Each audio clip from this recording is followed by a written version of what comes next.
Chapter 796. Since it couldn't be shaken, a counterforce followed.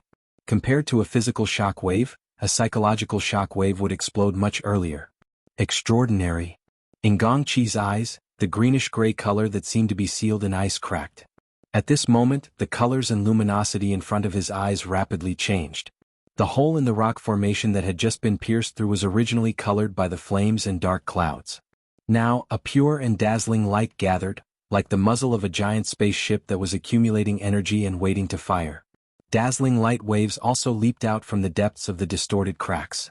However, there were no signs of leakage. All there was seemingly infinite convergence, binding, and compression.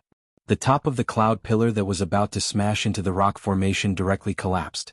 The newly constructed region of laws at the entrance of the hole wasn't big, but it was so solid that it left one in despair. And it was precisely this solid strength that had firmly locked onto Gongqi's location within the greenish-gray cloud pillar. It was unwavering and unwavering. In an instant, the offensive and defensive positions switched. Gongqi, who had already grasped the absolute initiative, suddenly became the hunting target of others. F***ck. Amidst Gongqi's rare curse, the greenish-gray cumulonimbus cloud that was like a towering cliff suddenly collapsed, and the illusory clouds scattered in all directions. A portion of it quickly evaporated under the high temperature and pressure of the Blood Soul Temple's domain, but most of it settled and expanded, occupying more areas. It also projected Gongqi's unique laws into a wider range. In that instant, the temperature of the Blood Soul Temple domain dropped as a whole. Gongqi's laws formed sufficient interference. Even though it was still far from achieving its goal of suppression, it still gave Gongqi a chance to move in an extremely short period of time. With a hum, the clouds in the area where Gongqi was trembled. His spirit body fluctuated with the tremors before turning incorporeal. Almost at the same time, the ionization channel structure was completed. A dazzling electric dragon rumbled down, completely evaporating the clouds and the corresponding laws where Gongqi was. The air, already distorted under the high temperature and pressure, no longer had the ability to expand or make a sound. It looked like a frozen scene, but it was still shocking. There was no doubt that it was an extraordinary level technique. Gongqi's figure appeared 50 meters away. At that critical moment, he had relied on the interference of the cloud's laws and the corresponding teleportation technique to escape. However, he did not relax in the slightest. There was only unresolvable fear in his heart. Who's that over there? The abyssal zone was sturdy and stable, so it was definitely a psychic. Not to mention, it was the electromagnetic field with the widest range of interference. It seemed like there was no such person in the inner plane. It couldn't be the government or the military, right? Before he could react, another surprise attack came. Behind Gongqi, Madame Halder followed the strange gravitational pull of the net frame and caught onto Gongqi's teleportation destination. She silently arrived and a blood-red light pierced through. Get lost. With a low shout, Gongqi forcefully pushed back the blood light that had pounced at him. This was an unfair collision. Amidst the chaotic blood light, Madame Halder was no longer even recognizable as a human. But that incorporeal blade was accompanied by a mocking laugh. It was as if it had been smeared with corrosive poison, and it stabbed right into his heart. The taste of fear is actually not bad. Gongqi seemed to have suffered another heavy punch. In his spirit-body state, he had abandoned most of his useless physiological emotions, like a dried-up river. But at this moment, the stimulation from the explosion had replaced the transmission of neurotransmitters with an even more direct psychic wave current. It had created an even more tragic wound and crack. He had just finished mentally preparing himself and reconstructed his analysis of the situation and corresponding strategies. The heavy punch that came smashing at him didn't just smash his face, it also smashed the foundation of his survival. His mind was in a daze. At this moment, the long scar left by the lightning dragon was still lingering in the clouds, and the light waves in the cracks in the rock stratum had already begun to gather for the second time. His attention was inevitably drawn to it. If the lightning cannons above his head were to fire continuously, and each strike had the same might as the one just now, oh no! Signs of danger suddenly appeared. It didn't come from the cannons above him, but from the trajectory of the lightning dragon. Just as the lightning intersected with the lava at the bottom, a figure suddenly burst out. Taking advantage of the gap in Gongqi's absent-minded state, the figure instantly crushed through the domain space that was still trembling and arrived with a loud bang. There really was a cannonball in the lightning cannon that had just been fired. Gongqi had avoided the first attack, but he ultimately couldn't avoid the second. The threat came suddenly and fiercely.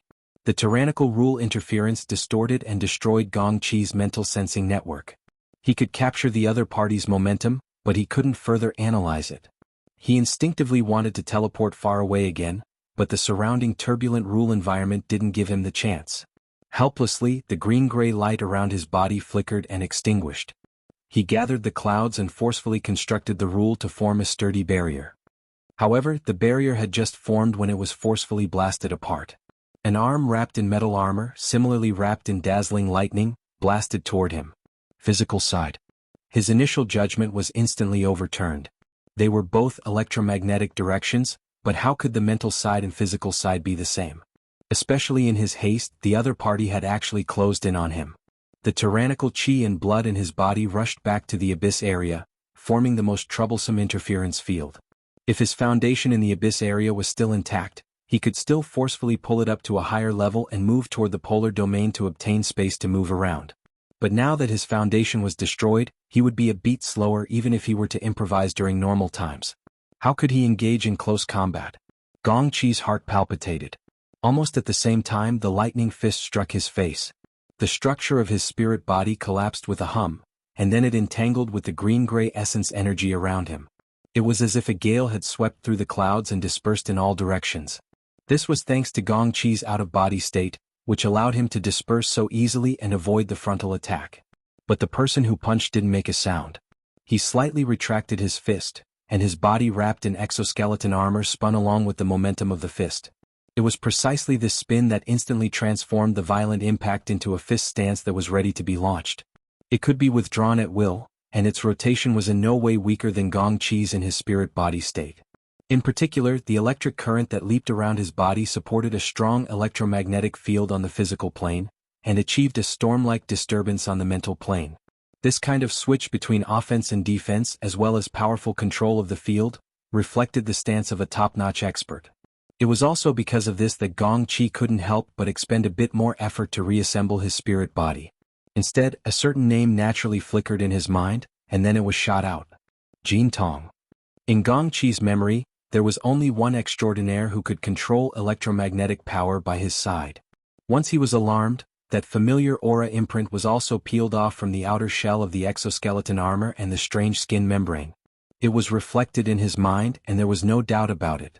Gong Qi's furious thoughts swept through the void, but it didn't trigger any additional reactions. The other party locked onto Gong Qi's spirit body again, and without a word, launched another round of violent attacks. Gong Qi's spirit body structure was once again destroyed with 2 or 3 punches. Jin Tong, you're King crazy. From what Gong Qi knew, Jin Tong was a top-notch wilderness hunter. The metal hunting group under him was quite powerful, and at the same time he had a long-term cooperative relationship with the Ability User Association. After all, the association was the largest distributor of mutant resources in the inner world. Jin Tong's team's annual transactions with the association were in the hundreds of millions, and they involved quite a lot of premium products. To the other party, they were both important clients. With such a background, Gong Qi and Jin Tong naturally had a friendship. Even if they weren't best buddies, they still had contact every year. But what the hell was with the current situation? Gong Qi's mind was in turmoil.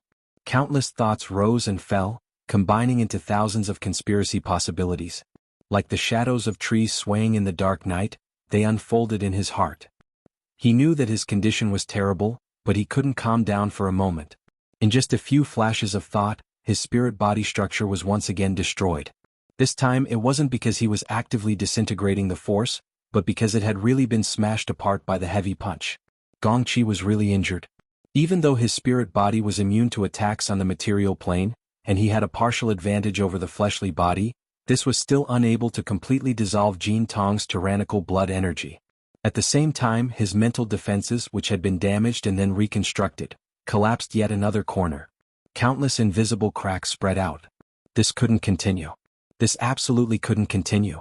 Gong Qi still didn't understand why Jin Tong would stand by Luonan's side. Furthermore, Jin Tong had used the exoskeleton armor to hide his head but show his tail. Perhaps this was an unsolvable riddle. And the more realistic problem was that he had already completely lost the initiative after making consecutive misjudgments. Jin Tong was pressuring him at close range. Jin Tong's powerful fighting style, berserk attacks and meticulous control of the field, was even stronger than what Gong Qi knew. Jin Tong's state was clearly at its peak, and Jin Tong didn't give Gong Qi a chance to catch his breath. With Gong Qi's current half-crippled state, Gong Qi would probably be forcefully ground to death if things continued like this. Screw you. In this desperate situation, Gong Qi's greenish-gray pupils cracked like a layer of ice before shattering with a bang. In this moment he completely abandoned the structure of his spirit body. He fused with his essence energy that had been tempered 1,000 times to form a haze of light that was half illusory and incorporeal. He forcefully invaded the lightning that coiled around Jin Tong's body. Gong Qi didn't disperse the structure of his spirit body to unload the force. Instead, he wanted to fight Jin Tong on a more detailed, more microscopic level. He wanted to crazily strangle Jin Tong.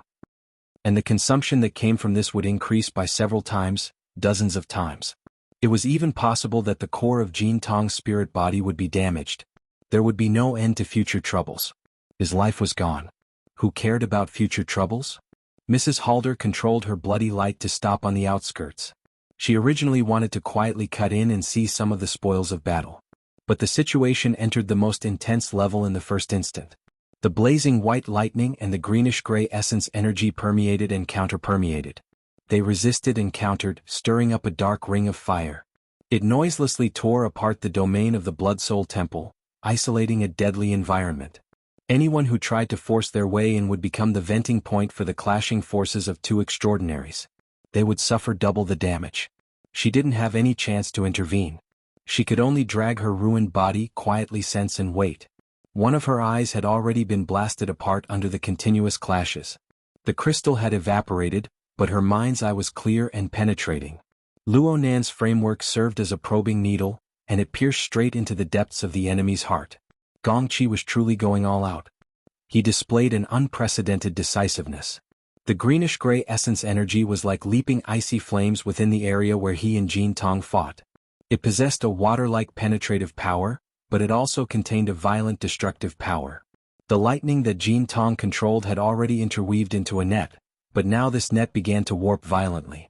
From time to time, the knots of the net would collapse, the lines would reconnect, and then the net would be reconstructed. The cycle continued. But Gong Qi was terrified. His mental defenses were damaged, reconstructed, and broken. The scars had already been deeply branded into the deepest recesses of his will. He was able to be this decisive right now because the cracks that had opened up were gushing flames of fury. They formed an explosive driving force. Fear and fury were two sides of the same coin. They could switch at any time. How long could Gong Qi last? Under the eruption of near uncontrollable power, under the suction of the framework net. Mrs. Halder furrowed her brows slightly. Within the dark ring of fire where the extraordinaries fought, a strange colored flame suddenly flickered. It came from Jin Tong's body, which had been as steady as a mountain. It was the exoskeleton armor wrapped around his body. A layer of flame had burned through it, leaving behind shallow scorch marks and ashes. And in the area where the flame had yet to burn out, the fascia-like foreign body that was wrapped around him was only an insignificant amount. It was still twitching under the roasting as if it was alive. Tisk. Mrs. Halder could clearly hear someone smacking his tongue in annoyance. Gong Qi, who was within the ring of battle, felt it more directly. The pressure from Jin Tong's side suddenly dropped, and an inconceivable break appeared in the tempestuous rhythm of attacks. A chance. Gong Qi's thoughts had already fallen far behind his instinctive reactions in this moment where the rules and energy interweaved. He made the most correct action in an instant.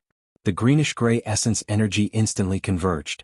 Its light and color were purified to the point of being nearly transparent.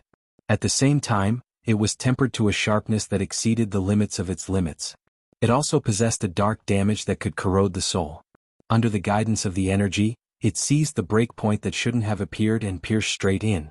The sharp essence energy spear directly pierced into the center of the exoskeleton armor's visor. It pierced through 2 layers of metal armor and the flesh and blood in the middle.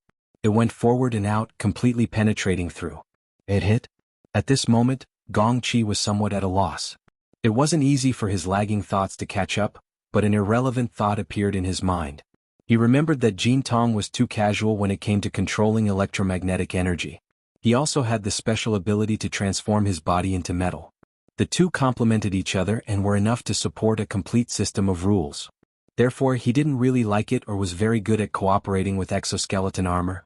It was also very difficult for there to be a vehicle in the world that was suitable for him to carry his extraordinary strength. Is this guy in front of me really Jin Tong? The sudden reversal of the situation also reversed the direction of the power. Gong Qi's attack caused the deadlock between the two to lose balance, and it poured out in the direction of the weaker side. The strength of the exoskeleton armor structure couldn't withstand this level of impact. In the blink of an eye, it twisted and collapsed. Of course, the first to collapse was the visor that had suffered a direct hit. A strange bloody light seeped out. Gong Qi's senses pierced through the broken metal outer shell and the strange bloody light. He locked onto the distorted face that still gave him a familiar feeling. Jin Tong. No, it wasn't. At least not at certain times. In the bloody light, a blurry face that was still pierced by the essence Qi spear was melting. Jin Tong's facial features reappeared, like a clay work that had been pinched. But just as this face was formed, it distorted and melted away. The blurry face from before replaced it, bringing with it an indescribable familiarity and unfamiliarity. Then it distorted, melted, replaced, and the cycle repeated. That's my face? Rumble. Gong Qi's thoughts suddenly left the established track. Amidst the rumbling sounds, he seemed to have crashed off a cliff, tumbling and struggling in the void.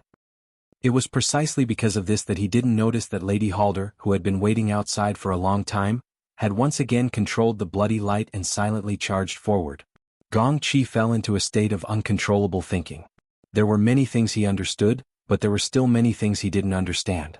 But no matter what, that turbid and malevolent truth that contained great cruelty and great terror smashed into the depths of his heart, transforming into a demonic claw that fiercely clawed at him. The front of the essence Qi was still in front of him.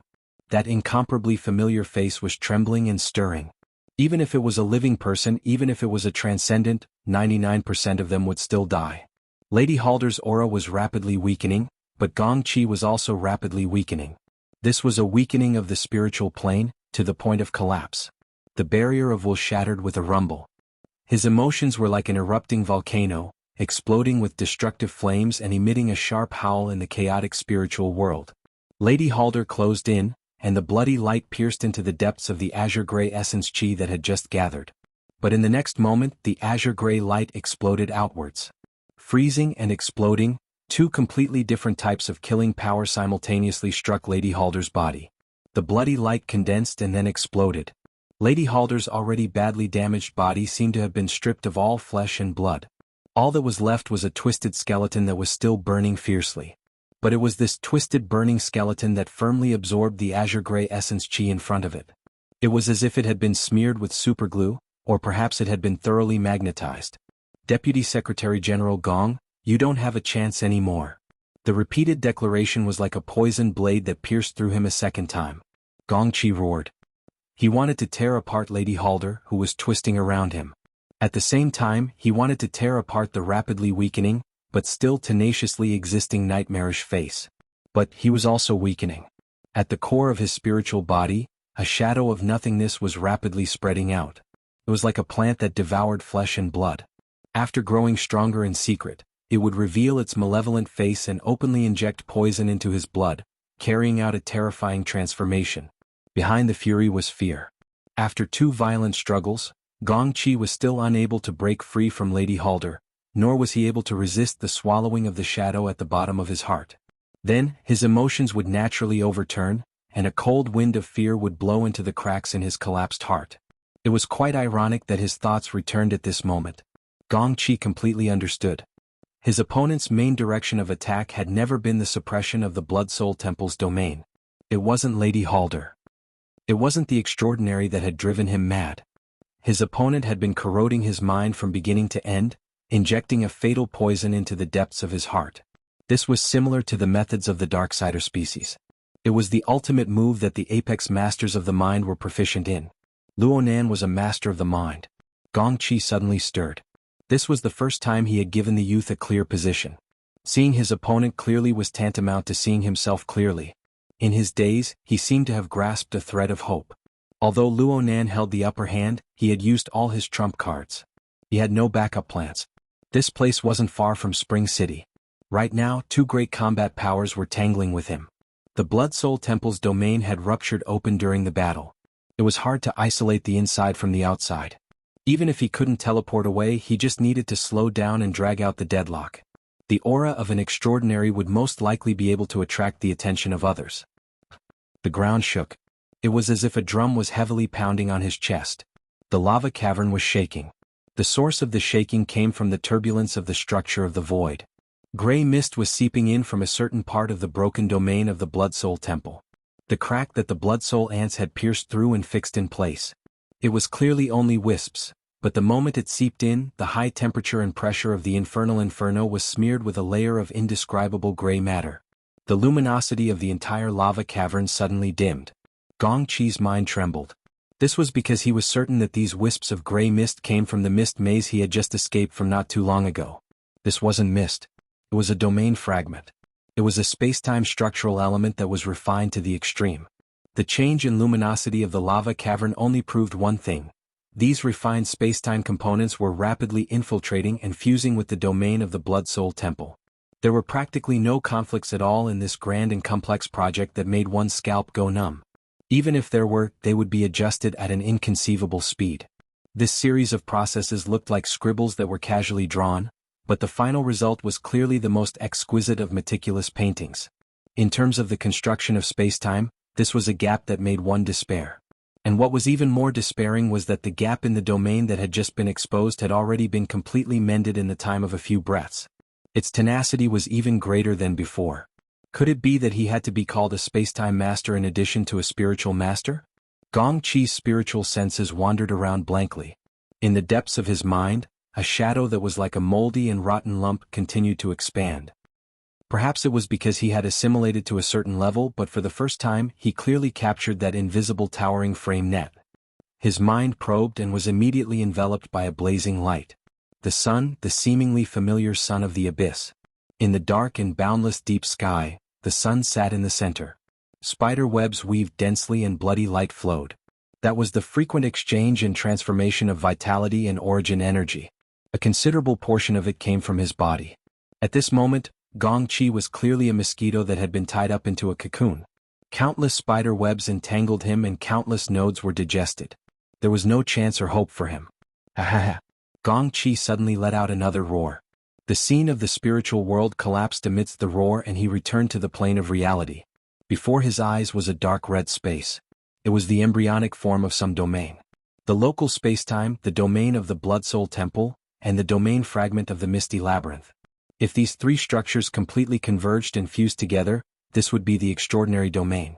It would not be an exaggeration to call Luo Nan a spacetime master at that time. But right now, he was still a bit short. The crux of the matter lay in the fact that no powerful person in the world could evolve into a domain with just a strand of thought. This proved that Luo Nan, the psychic and spacetime genius, was here. Perhaps he had just arrived, or perhaps he had been hiding here for a long time. In any case, the youth was here. He was within the range of his attack and slaughter. Ever since the battle began, Gong Qi's mind had never been this clear and this focused. Death was a foregone conclusion, and the final hindrance vanished in a puff of smoke. His extraordinary-level mental senses radiated the most penetrating rays of light, illuminating this extremely vast yet imperfect void. Then Gong Qi caught a glimpse of a figure. That figure should also be in a spirit-body state. A sharp howl rang out, and the green-gray essence energy instantly ignited and purified. It was just like how it pierced through the extraordinary body. It burned with hatred and fury, tempered into the sharpest of spears and swords, and shot across the sky. Die. Gong Qi had already exhausted everything he had in this fearless attack, including the teleportation technique that he had been unable to use due to the interference of the domain. Thus, he erased practically all of the distance between them. The spear and sword of essence energy had already arrived in front of the target's face. The abyssal region, no, an even higher region, operated marvelously.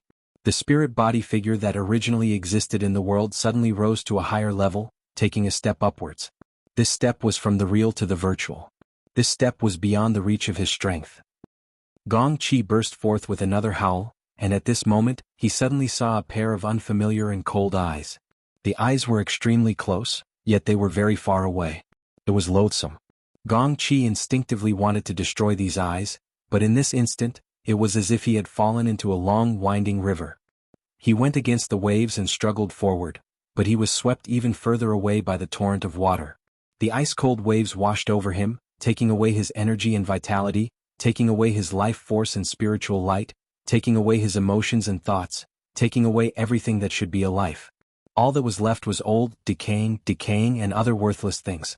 Gong Chi howled and struggled forward. Finally he saw a slightly familiar face. It was one of his most profound memories before he fell into the cloud world. It was the girl who attracted him to Xia City, the girl who was worth 2,000th of the shares of the Deep Blue Project. He did not know that his thoughts and the corresponding state of mind formed a nearly perfect mirror image of Jin Tong, who had fiercely fought him before his death. Chapter 797. May 3, 2097, 3:00 a.m. Yinlu lowered her head once more.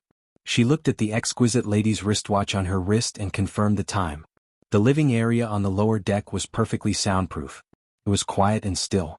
The main light in the small living room between the rooms was never turned on, but the orange night light was on. It interweaved with the soft light of the projection work area, illuminating the corners, the floor, and the silhouette of a person who had been asleep for a long time on the sofa. Or rather, an empty shell. In the past 10 hours, there was practically no change in this area aside from the adjustment of the lighting. Compared to the material plane, the result of the perception on the mental plane was the complete opposite. This was especially true for the vibrations that originated from the Blood Soul Temple in the Abyss District. It was nearly the same time as Luonan's slumber. It had never stopped since the beginning. There were even a few periods where the vibrations were so intense that it seemed as if they would collapse in the next moment. It nearly jolted Yinlu's heart out of her chest. Throbbing, anxious, and fearful emotions followed her like a shadow. Even so, she still had to force herself to remain calm. She did her best to pacify the upper echelons of the order who didn't know what was going on. She wanted to prevent them from muddle-headedly doing stupid things. Fine. In fact, her so-called knowing was nothing more than a half-assed explanation. She could only passively wait on the yacht right now. A few minutes ago, the Blood Soul Temple in the Abyss District had just passed through an intense period. Right now, the operating momentum was very calm. Yinlu let out a sigh of relief for the time being. She diverted some of her attention to look at the psychic diagram that had appeared on the projection work area for a long time. Perhaps it was a misconception caused by the long period of observation. She felt that this scene of a tornado on the sea gave her a strange feeling of unfamiliarity. It was like looking at a word for a long time and suddenly not being able to recognize it. At this time, the sound of static came from the built-in headphones. The captain of the yacht took the initiative to contact her. "Manager Yin, there's a situation. The hull has suddenly become heavy." Yinlu didn't understand for a moment. "What did you say?" "The hull's draft is increasing. It's like 10 tons of cargo being smashed. It's already exceeded the design draft, but it's still going on. It's not far from the upper limit of the structure's draft. We may have fallen into a trap." The captain had just retired from the army not long ago. His words carried the air of a bandit. In fact, the sound of a gun being pulled rang out from the other side. Clearly, the crew area was already nervous. Yinlu's heart was tense, but the situation she faced was much more complicated than the captain's considerations. How could she make a decision so easily? Just as his scalp swelled with pain, a faint sound came from the side of the sofa. It seemed to be Luonan making a sound from his nostrils. Yinlu couldn't see too clearly, but she could feel that Luonan had woken up. His eyelids were moving, opening a sliver, but he hadn't completely lifted his head. It was like waking up after a long sleep. Half of his consciousness was still in a dream. Yinlu was stunned for a moment before ecstasy surged in her heart. At this moment, the hull of the ship shook slightly, and the originally well-soundproof living area could also hear the roar of coughing coming from the stern of the ship. The ray yacht cruising on the surface of the lake suddenly slowed down. Those with keen senses like Yinlu could even feel the yacht sinking. Clearly, the situation reported by the captain was getting worse. It was at this time that Luonan opened his eyes. Yinlu noticed that the color of Luonan's pupils was a bit strange. At first, there was a layer of gray and then a dark red color. But as his eyelids blinked, these miscellaneous colors quickly faded away and were replaced by a bright light. It seemed to be brighter than the light source in the room, so much so that the projection work area was dimmed. "Sir." Yinlu subconsciously felt that something was wrong and called out to them. Luonan, who was on the sofa, clearly heard her and turned his head. But the air in the small living room let out a cracking sound following his movements. It was as if the ropes were unable to bear the burden and broke apart. In this instant, Yinlu felt as if she had been pushed hard by someone. She staggered back and fell onto the stairs that she had entered from. And she was clearly lucky because the sofa in front of her, which was carrying Luonan, had crumbled. The surrounding coffee table and even the bar further away had twisted and deformed. It was as if they had been smashed by a heavy hammer. Even the bottom of the cabin had collapsed. But Luonan still maintained a relaxed sitting posture under such an unforeseen event. Even though the bottom of his body was already a hole in the bottom of the cabin that had collapsed. Luonan's state was indeed relaxed. There was clearly some sort of invisible force carrying him. It didn't seem like he had been ambushed. Then perhaps it would be more appropriate to call him the initiator? Managerine. Managerine. The captain shouted loudly. Clearly, he had discovered the unforeseen event in the living area. Inlu just sat on the stairs. She was unable to understand the current situation, so it was hard for her to give a response. Luonan, who was sitting calmly, even had the leisure to fiddle with the work area in front of him. This virtual projection was probably the only thing that remained unchanged aside from him. Then he turned his face once more and smiled at the nearby Inlu. Tidy up a bit. While he was speaking, a hole burst open in the wall behind Luonan from the distortion of the wooden planks and steel plates. He shrugged his shoulders and his body floated backwards. The virtual work area still flickered with light as it penetrated through the side of the yacht. It sank down and soon entered the depths of the lake. Inla got up and walked to the damaged side of the yacht in a few steps. She looked at the crack in the twisted steel plates in a daze. She only remembered to reply to the captain after a few seconds. She told him to send a crew over to begin the miserable comprehensive inspection process. It was night. North Mountain Lake was covered in a thick fog. The aberrations in the surrounding area were clearly restless. The sound of wind, the sound of water, and the howling continued without end. The people on the entire yacht were frightened and confused as they passed through the thick fog. As for the instigator, Luonan, he walked slowly underwater, going deeper and deeper. North Mountain Lake was essentially a dammed lake. Its deepest depth was over 200 meters. At the bottom of the lake were the remains of a large number of pre-World War III city buildings. Right now, they had become the nests of all kinds of underwater creatures and even aberrations. It was said that the government of Banqing City had been trying to explore and excavate. They even wanted to build a memorial at the bottom of the lake. However, with Luonan's arrival tonight, the remains of the buildings at the bottom of the lake were really unlucky. An invisible pressure came from the originally unrelated spacetime. Because of Luonan's existence, a portion of the structure interfered with the local spacetime, causing fine vibrations. Moreover, a large amount of undigested gambling capital flowed within this external spacetime structure. This increased the strength and weight of the interference. These gambling capital came from the grand gamble within the sacrificial altar framework constructed by the Wraith sign. The gamblers were Gong Qi, Lady Halder, and Rue Wen, who had interfered in the end. The banker presiding over the gambling house was undoubtedly Luonan. However, he had already completely lost his impartial standpoint. Together with the Wraith sign who had constructed the sacrificial altar, he had gambled against his only opponent, Gong Qi. Gong Qi was powerless to destroy the situation. He didn't even see through the essence of this gambling house. The final result conformed to the logic that it should have. The only unexpected thing was that the course of events was much more relaxed than expected. From beginning to end, Gong Qi's counterattack was unable to truly touch the weak points and fatal points of Luonan's side. All of Gong Qi's struggles didn't deviate from Luonan's initial plans. This was undoubtedly the foundation of planning and the formation of a system of knowledge that took as long as half a year. It was the accumulation of a large amount of time in exchange for an instant explosive battle result. Luonan's rationality was able to analyze and explain when faced with such a battle result. However, there were times when he couldn't help but feel his heart soar.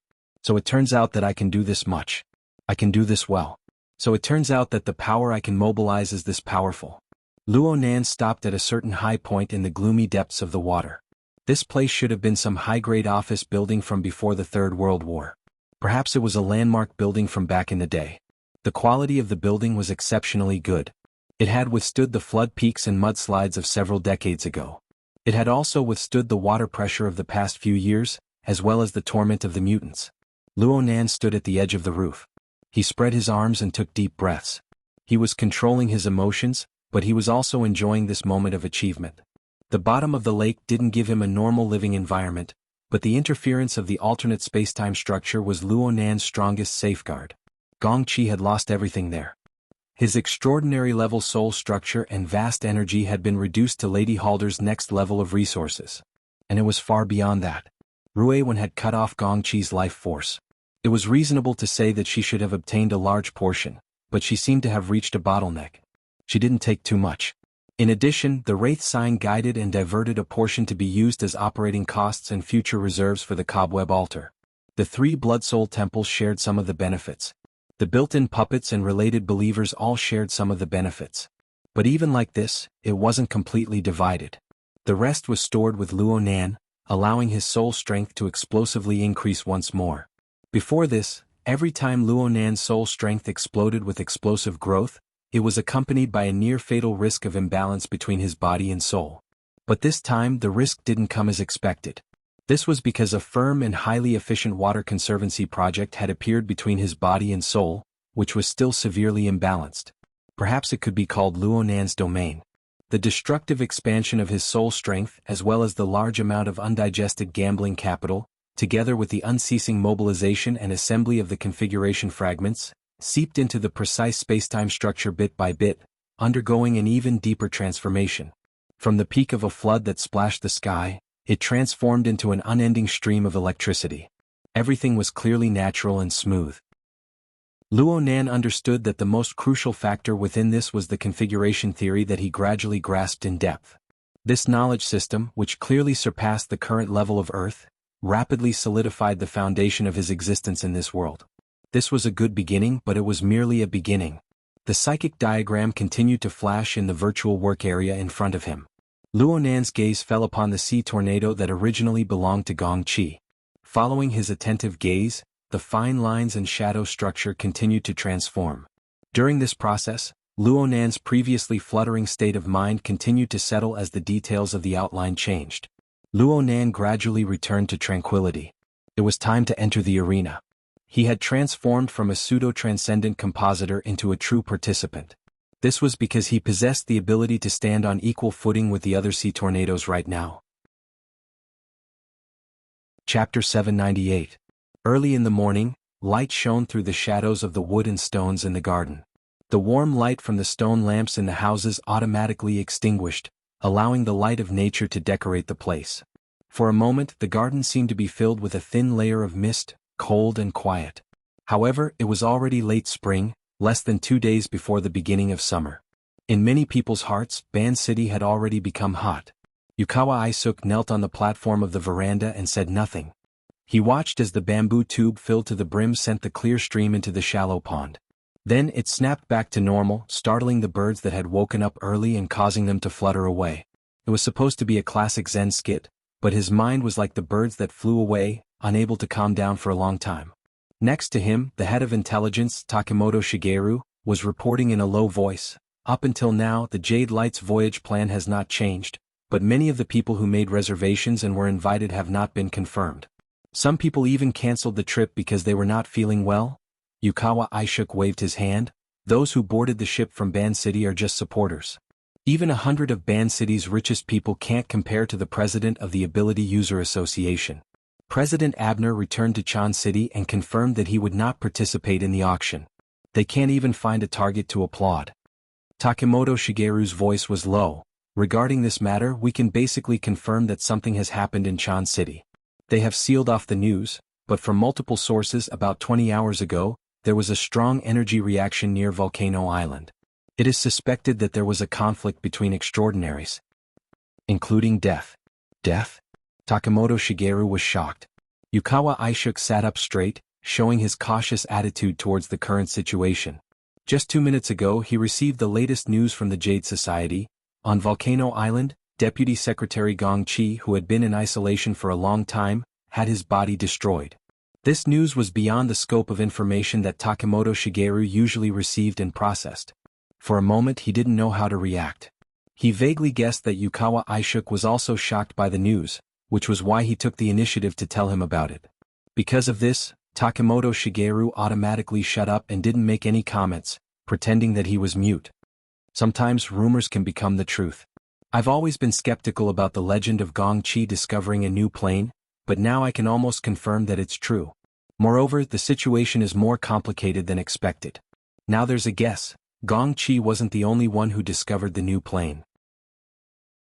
There were other people who intervened and took the opportunity to stab Gong Chi in the back. I don't want to talk about these things because it has nothing to do with us. Yukawa Isuk looked at Takemoto Shigeru. It seemed that the intelligence chief could understand his feelings. Takemoto Shigeru continued to play dumb. Even a pond under a typhoon cannot remain as calm as a mirror. Yukawa Isuk stared at the shallow puddle under the bamboo tube. There were no longer any ripples, but the impatience in his heart had not dissipated. The Ability User Association has begun to investigate the whereabouts of all the extraordinaries in the world, including the military movements of the various forces, down to the solidification of the abysses. Takemoto Mao's eyelids twitched. Thanks to Professor Luo's lectures over the past few months and the dissemination of relevant concepts, even a person like him who was lacking in cultivation had a conceptual understanding of the abyssal region configuration system. And the clearer it was, the more he understood the turbulent impact of this wave of operations. This was no longer just a fight between immortals. It had actually affected their side. So Takemoto Mao opened his mouth. A major investigation? Haha, it's a stupid idea because there's no clue at all. Let's not talk about the extraordinaries, all the orders will be investigated. Ban City is no exception. Even though we're separated by the Pacific Ocean, we can't avoid being caught in the crossfire. Ban City was known as the City of 10,000 Gods, or maybe it was a mockery, but it was an indisputable fact that there were many orders here. In particular, there was a portion of them that was supported by the Yukawa family. There were too many things to sort out. Yukawa Isuk instructed, "We'll investigate ourselves, but we'll also have to communicate with the Ban City branch and do the relevant things well. Now, we're not afraid of doing things, we're only afraid of people taking advantage of the opportunity to stir up trouble. So some things must be done first." You mean? Takemoto Shigeru could tell what he was implying, so he asked again. When I received the information from the Jade Review Society, someone told me that we need to calm things down and focus on the overall situation. According to our president's strategy, we should focus on attacking the broken lands. I agreed. Yukawa Isuk's lips curled, his cheeks twitching. But 2 minutes later, the Amaterasu cult called and asked to take the lead in this investigation, so that Ban City can be restored to a peaceful environment. At this point, Takemoto Mao finally understood the source of Yukawa Isuk's bad mood. They're going to reap another harvest? Yes. When most people are constrained by the overall situation and have to make sacrifices for it, there are some strong people who can ignore it and even make use of it. Isn't that stubborn guy still in Luo Yuandao's lab? I didn't expect his father to be so good as well. Takemoto Mao did not speak. He only took a deep breath and recalled the time when the Amaterasu cult used Ban City as the cauldron, and many orders as ingredients to brew a pot of fresh soup. Now that one batch had been cut, a new batch had grown. Yukawa Isuk's resentment was not only directed at the Amaterasu cult. Everyone knows that Gong Chi has been in closed-door training for half a year. He was in closed-door training because he was forced back from Xia City by the Iron Triangle. He failed to kidnap Luonan. A new plane was involved and Xia City was in chaos. Back then, Luonan was publishing the shocking cage and configuration theory. Now that something has happened, Xia City, no, Luonan's side is making a big move. They're staying out of this. Yukawa Isuk suddenly stopped talking, staring blankly. Takemoto Mao's eyelids twitched. He felt that this line of thought was very dangerous. Fortunately, Yukawa Isuk waved his hand. He just left Xia City. Even if he flew. He couldn't have flown there. It seemed very strange for him to explain it in such a serious manner. The two looked at each other again. Yukawa Isuk gave an order. Go to your job. Be thorough. Aye. Takemoto Mao got up, took 3 steps back, turned around and left. Only Yukawa Isuk was left under the eaves. He stared at the gradually brightening garden in silence. Around the same time, Snake Tongue slowly woke up in a high-class residence on the southern shore of North Mountain. Her eyes were half open. She moved her fingers and calves, slowly unblocking her blood vessels. Speaking of which, she had been lying on the tatami in the living room for a week. Her body's functions had inevitably declined. It was hard for her to get up for a while. There were finger-sized holes all around her body. These were the marks left behind by Mr. Georgia Wei Men. It was just this one wave. He really didn't care about her for the time being. If she hadn't woken up in time, she might have turned into a rotten corpse. I guess I was lucky. Snake Tongue laughed self-deprecatingly. She temporarily stopped struggling and looked at the dust under the morning sun. She was stunned speechless. Since she had been lying here for a long time, it was hard for the AI housekeeper to clean the room. A layer of dust had accumulated on the tatami after a few days. Her body was also covered in dust. She felt very uncomfortable in her mind. Snake Tongue loved cleanliness. She immediately ordered, "Mr. Hideji, prepare the hot spring." "As you command, madam." The high-class AI housekeeper responded with a mature and experienced voice. The room came alive in an instant. Several minutes later, Snake Tongue finally succeeded in struggling to get up. The first thing she did was enter the garden's hot spring pool to clean herself. All four sides were made of floor-to-ceiling sliding glass doors that formed a flowing space that seemed to be continuous. The center was filled with a pool of warm soup. She lay naked in it and sank to the bottom of the pool. Her skin was in full contact with the water. The minute water pressure, the different heat sensations of various parts of her body, the changes in temperature brought about by the ripples in the pool, and even the natural suffocation. The feeling of her body was so rich, exquisite, and real. In the past, she had never cared about or even looked down on her low-level perception. Now she felt that it wasn't enough no matter what. She could only experience it layer by layer, bit by bit. The warm water in the pool changed twice before Snake Tongue stood up, still not fully satisfied. Following her movements, one of the floor-to-ceiling glass windows automatically turned into a mirror. She looked at the graceful and slender body in the mirror, suffused with the luster of life. She stared blankly again. Her fingertips unconsciously streaked across her chest and touched her cheeks. She immediately chanted an incantation and peeled off a fog-like veil. Having lost the camouflage effect of the veil of invisibility, the face in the mirror was both similar and different from a few seconds ago. It was precisely this face in the mirror that faintly furrowed her brows. Her emotions couldn't be clearly discerned, but the surroundings were covered in mist. The hazy mist was different from the mist in the warm spring. It was suffused with a peculiar gray substance. Snake Tongue's mind shivered. She didn't care about her current state of being completely naked. She prostrated herself on the ground. However, no information was transmitted from the mist.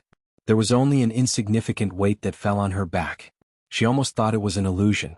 In fact, that unique feeling and the subtle gravitational pull of the veil of invisibility beside her hand clearly told Snake Tongue the answer. The veil of silence. She had once yearned for it in her dreams, a wondrous item that she had nearly gambled her life on, and it had fallen into her hands just like that. At this moment, Snake Tongue's heart was like the mist in a hot spring. It was overflowing and empty. The feeling was indescribable. She maintained her kneeling position for nearly 3 minutes. After confirming that there were no further instructions, she pulled off the veil of silence from her back and stood up. She naturally combined the two strands of fine yarn together. They could sense each other, but they were still a bit lacking. Snake Tongue wasn't disappointed. This was all within reason. What's more, this sort of matter was nothing. "Mr. Hideji, a news bulletin. Also, prepare a car for me." Snake Tongue left the hot spring room and composed herself for a bit. She used the AI butler to activate the myriad spirit sect's internal system. All sorts of information began to converge here. The two orbits of the secular world and the inner world practically didn't intersect. Under normal circumstances, this would be the case. However, the current situation was that there was a piece of news that stood at the same time as the hot topic of both domains. The Flying Devil Ray. The humanoid infrasonic array. Snake Tongue constantly updated herself with recent information. At the same time, she spent even more energy earnestly grooming herself. Before long, the radiant Lady Kitayama Yuki appeared in the dressing mirror. The car arrived and Snake Tongue dressed up and went out. When she left, it was 9 o'clock on May 3, 2097. Miraculously, there was a 24-hour difference from the earliest time the news broke out. Chapter 799. Mrs. Kitashin Yuehui, who had always lived in seclusion, suddenly went out in a car.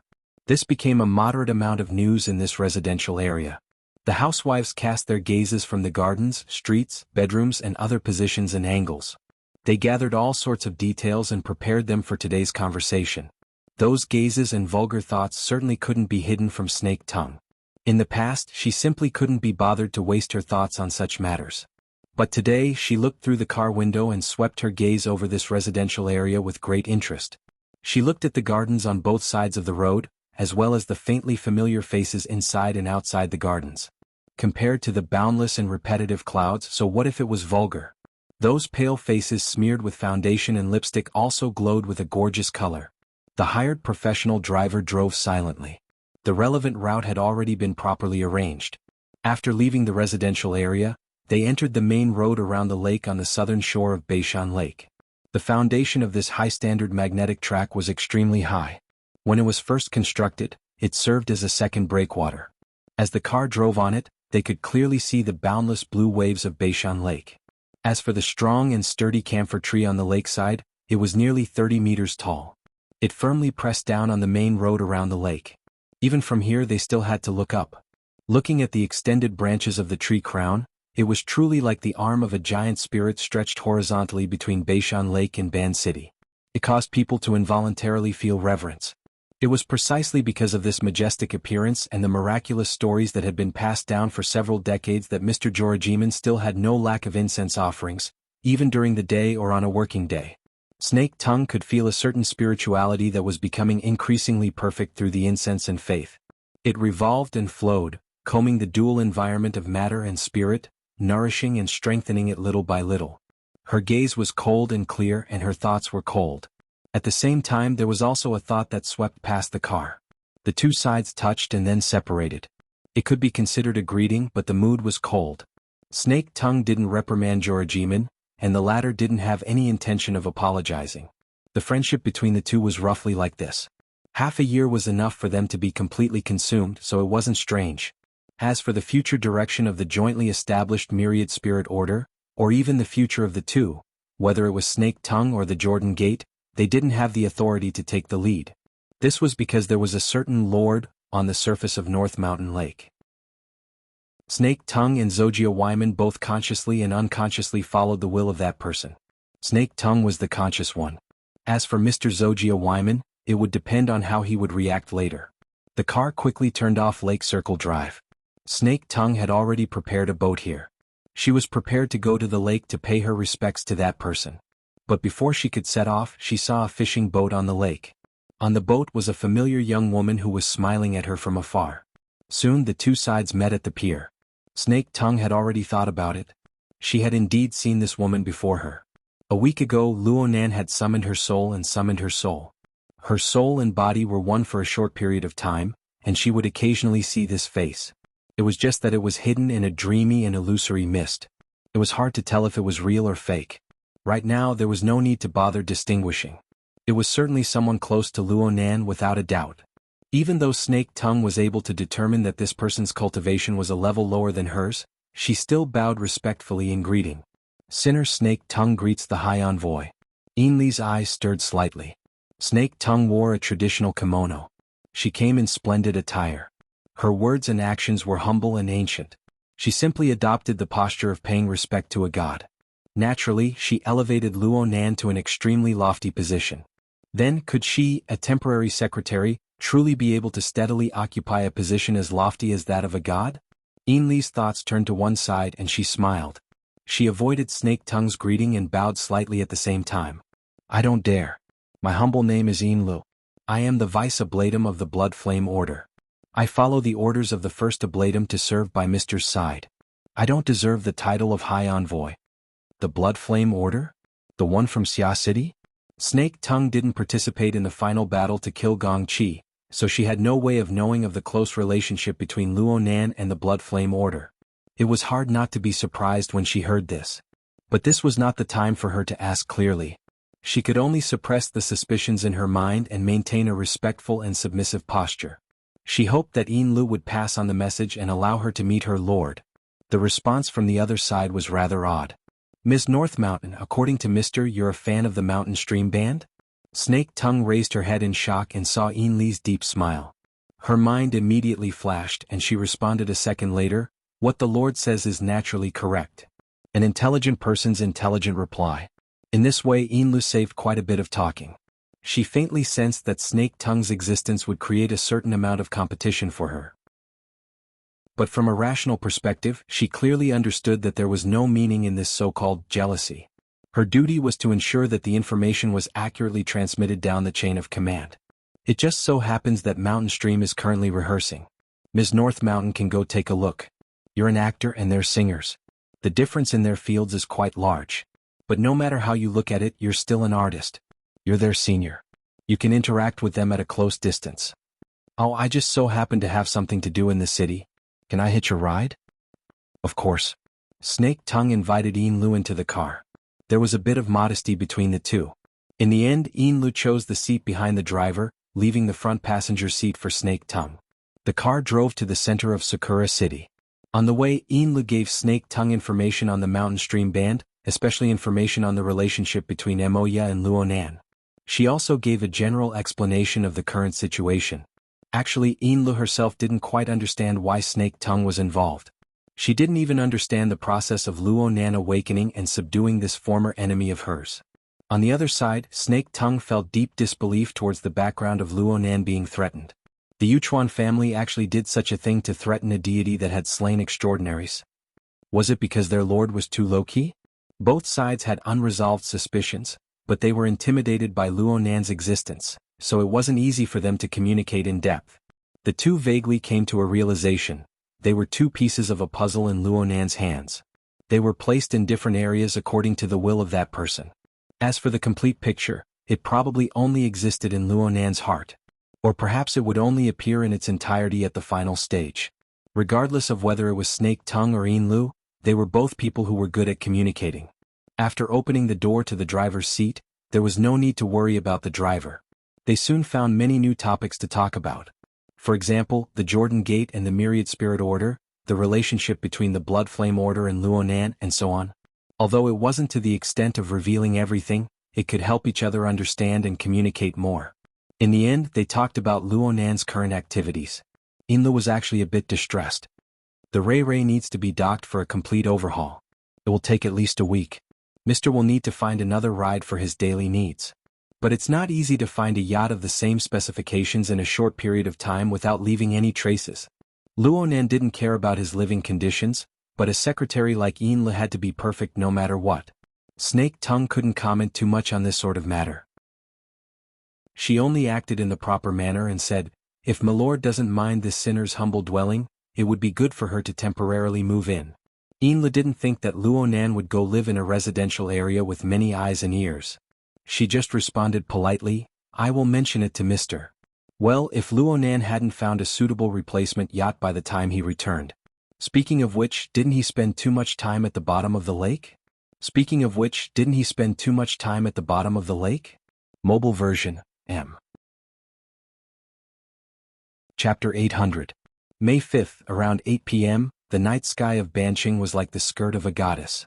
Tonight, there was no longer a mysterious and ascetic atmosphere, but it was dyed with dazzling fireworks. Every time it swayed, there were hundreds of thousands of cold and warm colors, flowing and changing, beautiful beyond compare. But tonight, the most dazzling thing was that it was below, not above, in the water, not in the sky. On the south bank of Beishan Lake, a grand and gorgeous stage was set up on the floating water. The high-pitched sound of electric guitars, wrapped in the whistling of tens of thousands of fans, citizens, and tourists, suppressed the low hum of the fireworks and announced the official start of the Banqing Music Festival. On the embankment, the Banqing police were facing a great enemy. Thousands of people formed a human wall to prevent fanatical fans from trampling or even falling into the lake. At this time, the two sides and the back of the main stage were also surrounded by large and small boats. Compared to the warm atmosphere on the shore, it was not inferior at all. On the stage on all sides, guests from all directions, I am the first. Dazzling. Wang Mo, the melodic guitarist of the Mountain Stream Band, did not have his usual stuffy temperament. He desperately leaned against the side of the ship and seized the best viewing position, greedily absorbing the atmosphere of the stage. The band that opened the music festival was undoubtedly a world-class band. Every one of them was his idol and the goal that he hoped to achieve in his dreams. After envy, he suddenly felt bored. We want to go on stage. Let's go to the roadshow. Bassist Huang Xiangdong was already drunk. He raised his arms and shouted, which attracted the attention of the people around him, but it was rare for him to hit Wang Mo's heart. Wang Mo sighed. His performance was over. Among the hundreds of bands participating in the Banqing Music Festival, the level of Mountain Stream Band could only be said to be below average. The invited performance was just a warm-up performance, and it was not the turn of the main stage. The small concert that ended 2 hours ago was their only performance task in Banqing. In fact, most of the bands participating in the music festival were like this, and then they had to find their own way out. The roadshow was not shameful, and this was the ecology of underground bands. The problem was that the lead singer of the band was leaving tomorrow, so what was the point of playing? Oh, beauty. Huang Xiangdong seemed to have made a big discovery. His voice suddenly became sharp, just like his terrible high pitch. Wang Yimou was too lazy to turn his head. Instead, it was the old keyboard player Ma Lu, who was also holding a beer bottle behind him. He narrowed his slightly dazed eyes and stamped his seal. Tisuke, a beauty in a kimono, how nice. Where is it? The newest drummer to join the band, Jeff Lewin, was small in stature, but he was a typical ADHD patient. Even in a crowd he would jump back and forth. His vitality and curiosity were first class. Malu responded kindly, on the right, on the shore, in a plain green kimono. Ah, what a dignified beauty. Wang Yimou curled his lips. Actually, he had also seen it. Indeed, the figure and tone of the lady in the kimono were very aesthetically pleasing. However, in the darkness of the night and under the flashing lights of the fireworks, all the scenes had their own filter effect. In the end, it was just a self-anesthesia mixed with imagination. Compared to a lofty science student, Jeffrin's brain circuits were obviously less complicated. In fact, he was already so high that he didn't know where he was. Right? Which is right. Like new, like best.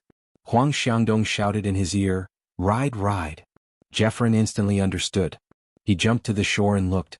Soon he laughed out loud and raised his arm to shout. Beauty. Bijasong Oniai-chan. Wang Yimou covered his face. Perhaps it was better to just go back to Xia City. As a science student he really couldn't stand this. Separated by dozens of meters of water, there was also the noise of music and people. Jeffrin's shouting couldn't have reached that side. However, perhaps it was a coincidence, but the lady really did turn her face. Her gaze seemed to be focused on the boat. Jeffrin was even more excited. He wished he could throw his arm out. Wang Yimou had no choice but to squeeze half a body to the side with difficulty to avoid being stepped on. As soon as he moved, he heard an ouch. Jeffrin's knee hit the railing of the boat. However, Jeffrin didn't feel any pain at all. Even the shout wasn't caused by pain, but by mental stimulation. He slammed the railing hard, his vocal cords torn. That Oniai-chan. Viper. The people around them gave him sidelong glances, thinking that this guy had indeed gone overboard. In the end, Huang Xiangdong, who was of the same kind, looked back and forth a few times before suddenly coming to a realization. Ah, that outdated actress, that crazy and arrogant Shue something. Jeffrin slapped Huang Xiangdong on the shoulder. That's right. It's that hypocritical woman. Last night, I searched for half the night but couldn't find that kind of film. Today at the fan meeting, she also came. I'm really grateful that she didn't scold me in front of me. Wang Yimou and Ma Lu also looked enlightened. It was rare for the 4 band members to reach a consensus. They also had a deep impression of the lady in the kimono on the shore. After all, not every fan would be like that person, denouncing words like, apart from the lead singer, the band members are just a collection of mediocre talents. Moreover, even for lead singer Moya, that person's evaluation was like rhythm is far better than voice, temperament and appearance are more valuable, after closing your eyes, it's guitar skills that save you and your teammates, and so on. Under that elegant and dignified skin, there must be cold and slippery snake scales. Wang Yimou felt uncomfortable. This woman, based on her makeup, she should go to the opera. Why did she come to listen to rock and talk nonsense about a small band like ours? Old Ma Lu also stayed up late last night to do his homework. According to the information on the internet, she does have the qualifications to be in the Baozhong troupe. This was a god-level figure. The school couldn't afford to offend her. Wang Yimou shrank back, but Jeffrin was still there jumping. She must be depressed. Well, maybe she's cold on the outside but warm on the inside? I do. Even if her ovaries are full of dry firewood, it's not up to you to light a spark. What are you looking at? This is a society that looks at face regardless of gender. Huang Xiangdong raised his thumb and poked behind his shoulder. When he was criticizing his companions, his thoughts and sense of direction were very clear, and his emphasis was also very accurate. Girl. Jeffrin dragged out his tone, but he was not angry. In fact, men were very tolerant of this kind of beautiful scene. He just sighed. I've long heard that he's super popular with women. I've come to Banqing to see for myself. 3. 4. What a waste. Huang Xiangdong gave him the tip of his pinky again. Be content. She didn't attract water, Otherwise, how could it be your turn? Jeffrin was still not angry. The two men talked about high, laughed together, and then hugged their heads and howled. Everything was said without words. The chaos on the lower deck mixed with the noise on the half-closed observation deck on the upper deck, leaving no quiet corner. However, as long as there was a need and mood, people could always subconsciously filter out some external noise and build a subjective private space. Of course, if there were 3 bodyguards who could quietly separate a small space, the material foundation of the atmosphere would be stronger. At this time, Emoya's heart was quiet and peaceful. She chatted with her close friend while leaning on the railing. No matter what the topic was, it was full of fun and mood. Perhaps it was a coincidence, but the kimono-clad beauty on the shore just so happened to be the topic of Emoya and Tang Yi's conversation. Unlike the traditional clothing on the opposite shore, the two on this side were casual and tended to be neutral. They were both tall and handsome. When they stood together, it was like they were models in a blockbuster. They were full of fashion sense. But the words flowed with the flavor of memories. In your eyes, our performance is probably riddled with holes. You can't bear to see it? I remember. A certain person's evaluation of the 93 Intramural Music Festival was purely the same. Do I need to repeat myself? I just have some doubts about your method of classification. Okay, I'm saying that there's no need to distinguish too clearly. Tang Yi reached out and gently twirled a strand of hair on Emoya's cheek. Hair is hair. In most cases, 1, 2, 3 or 5 strands are meaningless. It's a joke. Don't change my established view. In any case, from Uncle and Luonan, I understand that family members with the same bloodline have heaven and earth differences in talent. Not to mention you and me. You're indeed like you. You realize early on, but it doesn't hinder you from hitting your head and bleeding. How so? Emoya's smile blossomed. She moved closer, ignoring the surrounding gazes, and lightly kissed Tang Yi's cheek. I'm the most optimistic person. I'm waiting for everyone by my side to realize their talent and realize their dreams. After all, there are no family members waiting there. The moment of success is perhaps the saddest moment. Wow. You can use it as material for a speech. Uncle instilled in me. Perhaps it can be called the ultimate background wall achievement? Now that I think about it, perhaps it's just coaxing a child. But there's no other way. I'm very coaxed. It wasn't very funny, but the two had their foreheads pressed together. Their temples rubbed together and they couldn't help but laugh. Naturally, it attracted the gazes of others. Tang Yi didn't care about the gazes of others.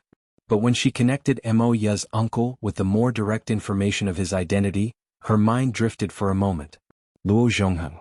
That researcher that Li Wei didn't hesitate to take action personally. Could his talent really break through the generation gap of civilization? Or was it a miracle that was fed by an even more inconceivable resource? If it was the former, then it would be very difficult for miracles to appear in a short period of time. But if it was the latter, where was the inconceivable resource that could make miracles appear again? In the past year, similar questions had been tormenting those high and mighty fellows. Should they continue to indulge and observe? Or should they nip at the bud of a crisis before the next Luo Zhongheng appeared to avoid paying a greater price? After a few forks in the road, the situation was on the verge of going out of control. Or perhaps, it had already gone out of control without them realizing it. She sighed softly. The clouds in Banqing are very thick. Emoya looked up. The fireworks in the sky had yet to dissipate. The flames and the remaining smoke intertwined. It was thick and colorful and the senses weren't clear enough. But as for the clouds, she really didn't see any. Instead, there was a huge airship slowly cruising through the colorful streams of light. The fireworks exploded around the airship. Bai Xinyan gently raised her wine glass. The clear wine reflected the colors, and there were slight distortions as the molecules in the air vibrated and spread. At that moment, even through the completely sealed observation window, she seemed to smell the strong smell of gunpowder. Tomorrow, the head of the Department of Environment will probably have to bow and apologize? Xuanhuan didn't pay attention to these meaningless words. He sat upright on the sofa and stared at the visual dynamic data chart in front of him. The chart was divided into multiple functional areas, causing the overall chart to appear rather complicated. Only the top left corner of the chart showed the passenger flight information directly from the airline's database. The photo of Emoya Luonan's cousin occupied a very eye-catching area. Xuanhuan stared at the photo for a long time. Finally, he lowered his eyelids and tapped the virtual key on the sofa's armrest. In an instant, the data chart on the screen was swept clean. The projection area dimmed. You gave up halfway? Bai Xinyan's voice came again. Xuanhuan really didn't want to pay attention to this awkward topic. But when he thought of Bai Xinyan's ambiguous relationship with Wang Yu, as well as her special status in the Apocalypse Laboratory, he paused for a few seconds before finally giving an explanation. We still can't find Luonan. We've already used Banqing's 24/7 surveillance network, mobilized the satellite overhead, and even the police's information-based surveillance. But to no avail. It's like he disappeared into thin air.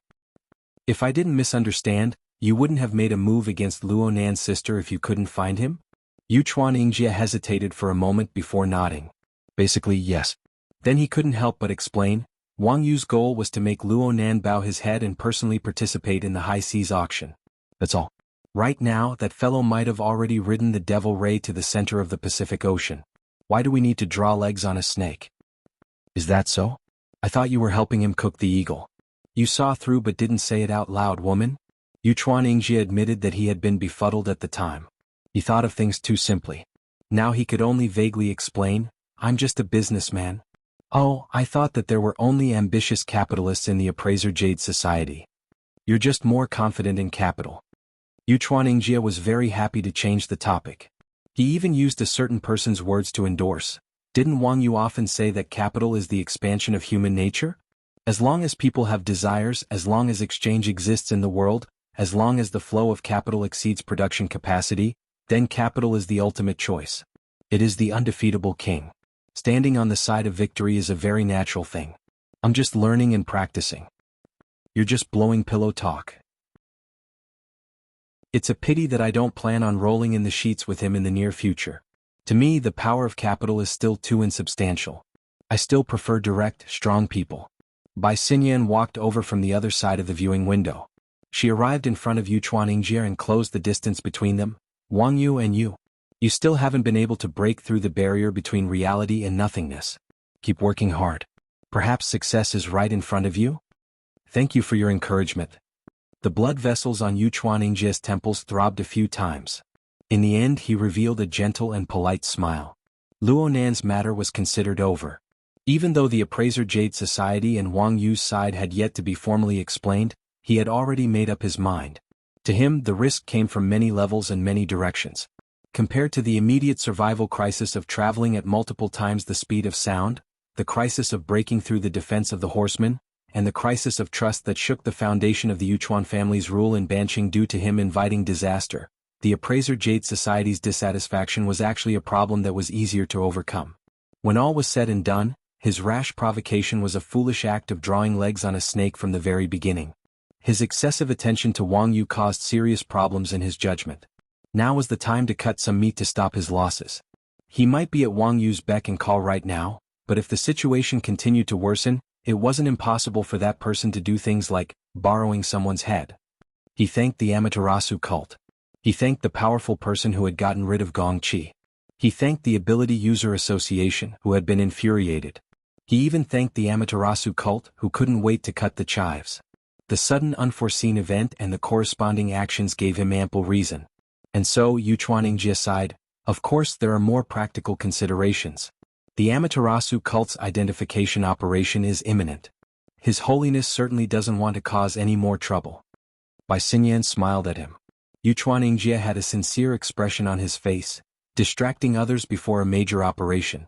If an accident were to happen and cause more trouble, it would be hard for me to explain it to His Holiness. Tomorrow's encounter with the head of the Department of Environmental Affairs will be my end. Xuanhuan had only casually found an example when he spoke, but when he said it, he realized that there was no difference in essence. Xuanhuan sighed in his heart. There was indeed a barrier between the power of capital and supernatural power. When the world was in the old era of muscles and machines, capital could easily dominate everything.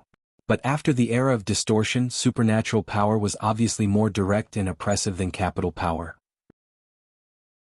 The aloof higher-ups of the cult did not care what kind of impact the upcoming series of operations would have on the secular world. After all, there were people like the Yuchuan family who were willing to stick their heads out and solve all the problems in the future. There was no other way. Capital was such a shameless thing. Whoever could make it multiply would be the benefactor.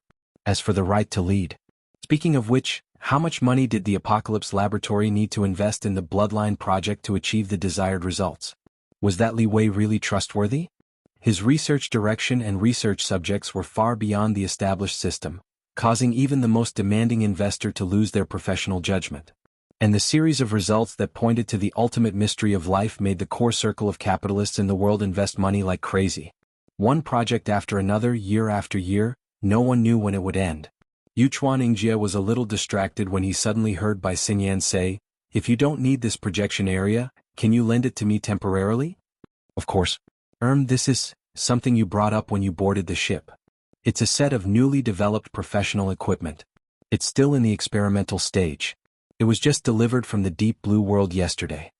Bai Xinyan sat on the sofa and sat side by side with Xuanhuan. Then she picked up the black suitcase beside her and opened the complicated lock. "I heard that Pope Hyaku spent a lot of money in banishing, so I wanted to use this special situation to test the effects of the equipment. I don't think the Pope will mind." "Test?" Xuanhuan frowned. Hyaku was the name of the Amaterasu Order's Pope. It sounded weird, but his son, the true god of the order, was even weirder. He was called something like Qianju. Of course, almost no one dared to call him that anymore. Xuanhuan would not follow Bai Xinyan's lead and used honorifics. "His Holiness has always been magnanimous. If Miss Xinyan had communicated with him beforehand, it's not too late now." As soon as he finished speaking, their gazes met and they stared at each other. Then the area was silent for more than 10 seconds. Both of them were waiting for something, but there was no new information in the air. Did this count as a pass? Xuanhuan was not in a daze.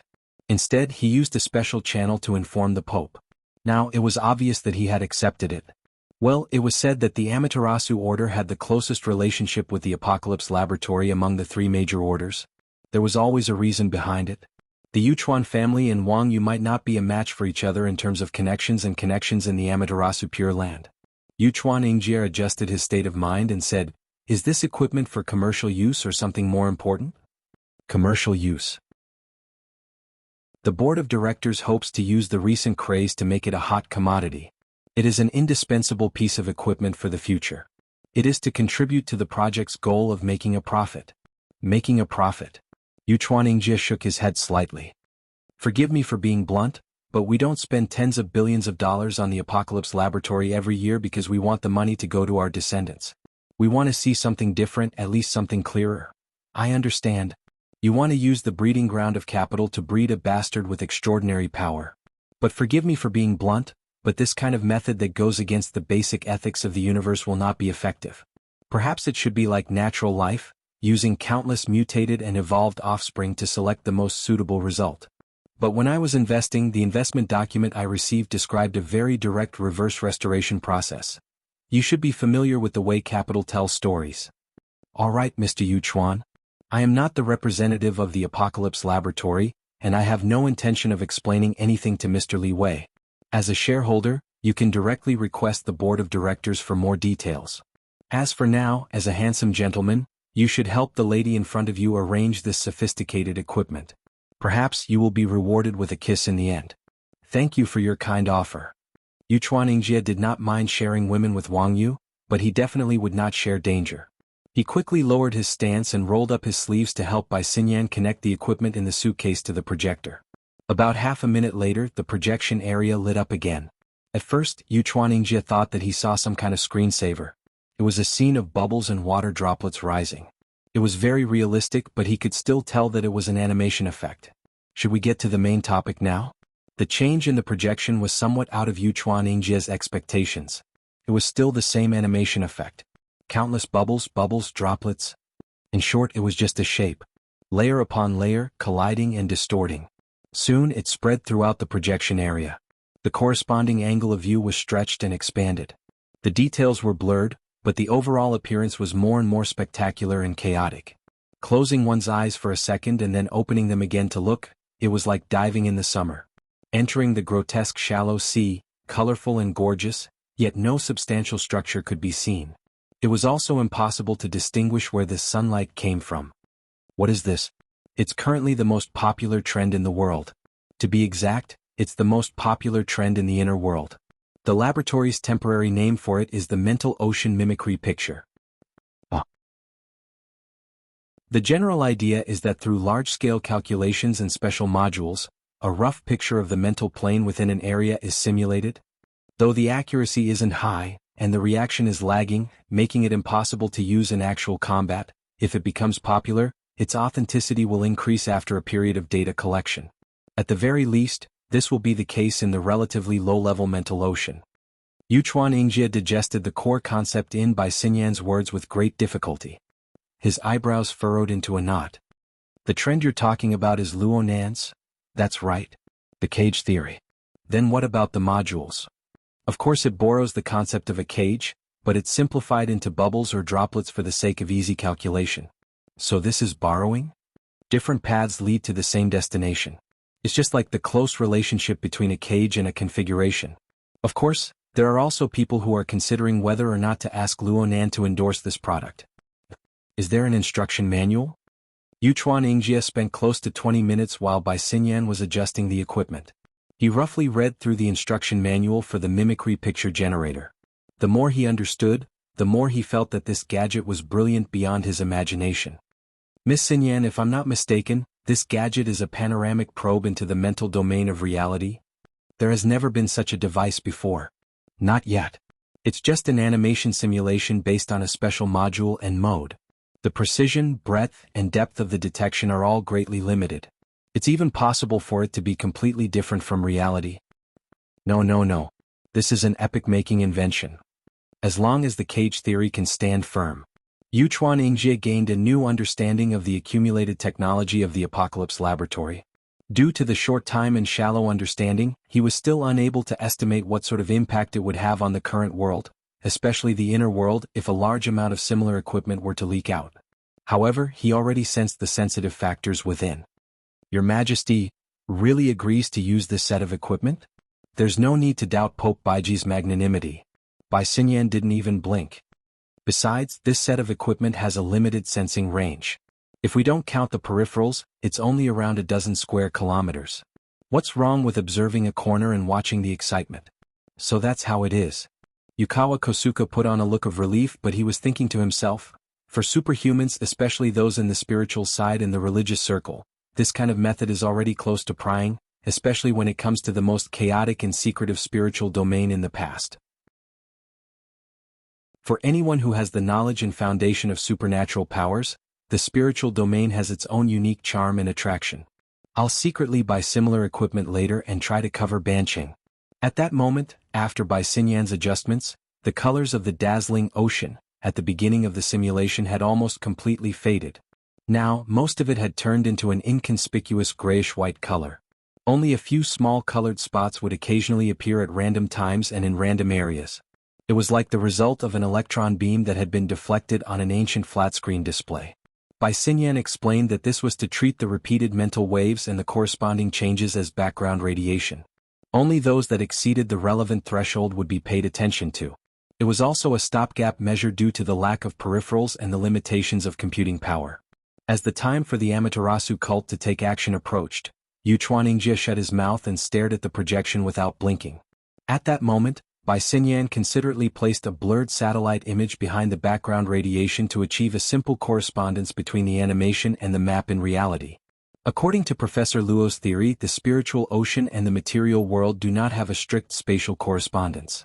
However, as long as there is a material foundation, the simulation signal will always have a basic direction due to the limitations of space. Just don't take it too seriously. As she spoke, she manually operated the sensor's knob and adjusted the sensor's direction. She explained, the sensor's direction is limited. Limiting the direction will effectively increase the accuracy of the sensor. Currently, we are still enriching the structure of the background radiation. After all, Pontiff Hyaki hasn't really taken action yet. The aberrant population around Beishan Lake has always been rich. Early sampling and identification is essential. Xianxia could not help but say, as for the southern shore of Beishan Lake, the aberrant population has basically been wiped out. The only thing that's still standing is that camphor tree. Oh, I know. You're Mr. Sakiman, right? Bai Xinyan did another round of delicate operations. About 10 seconds later, a colorful area that was clearly different from the overall background appeared in the dark ocean.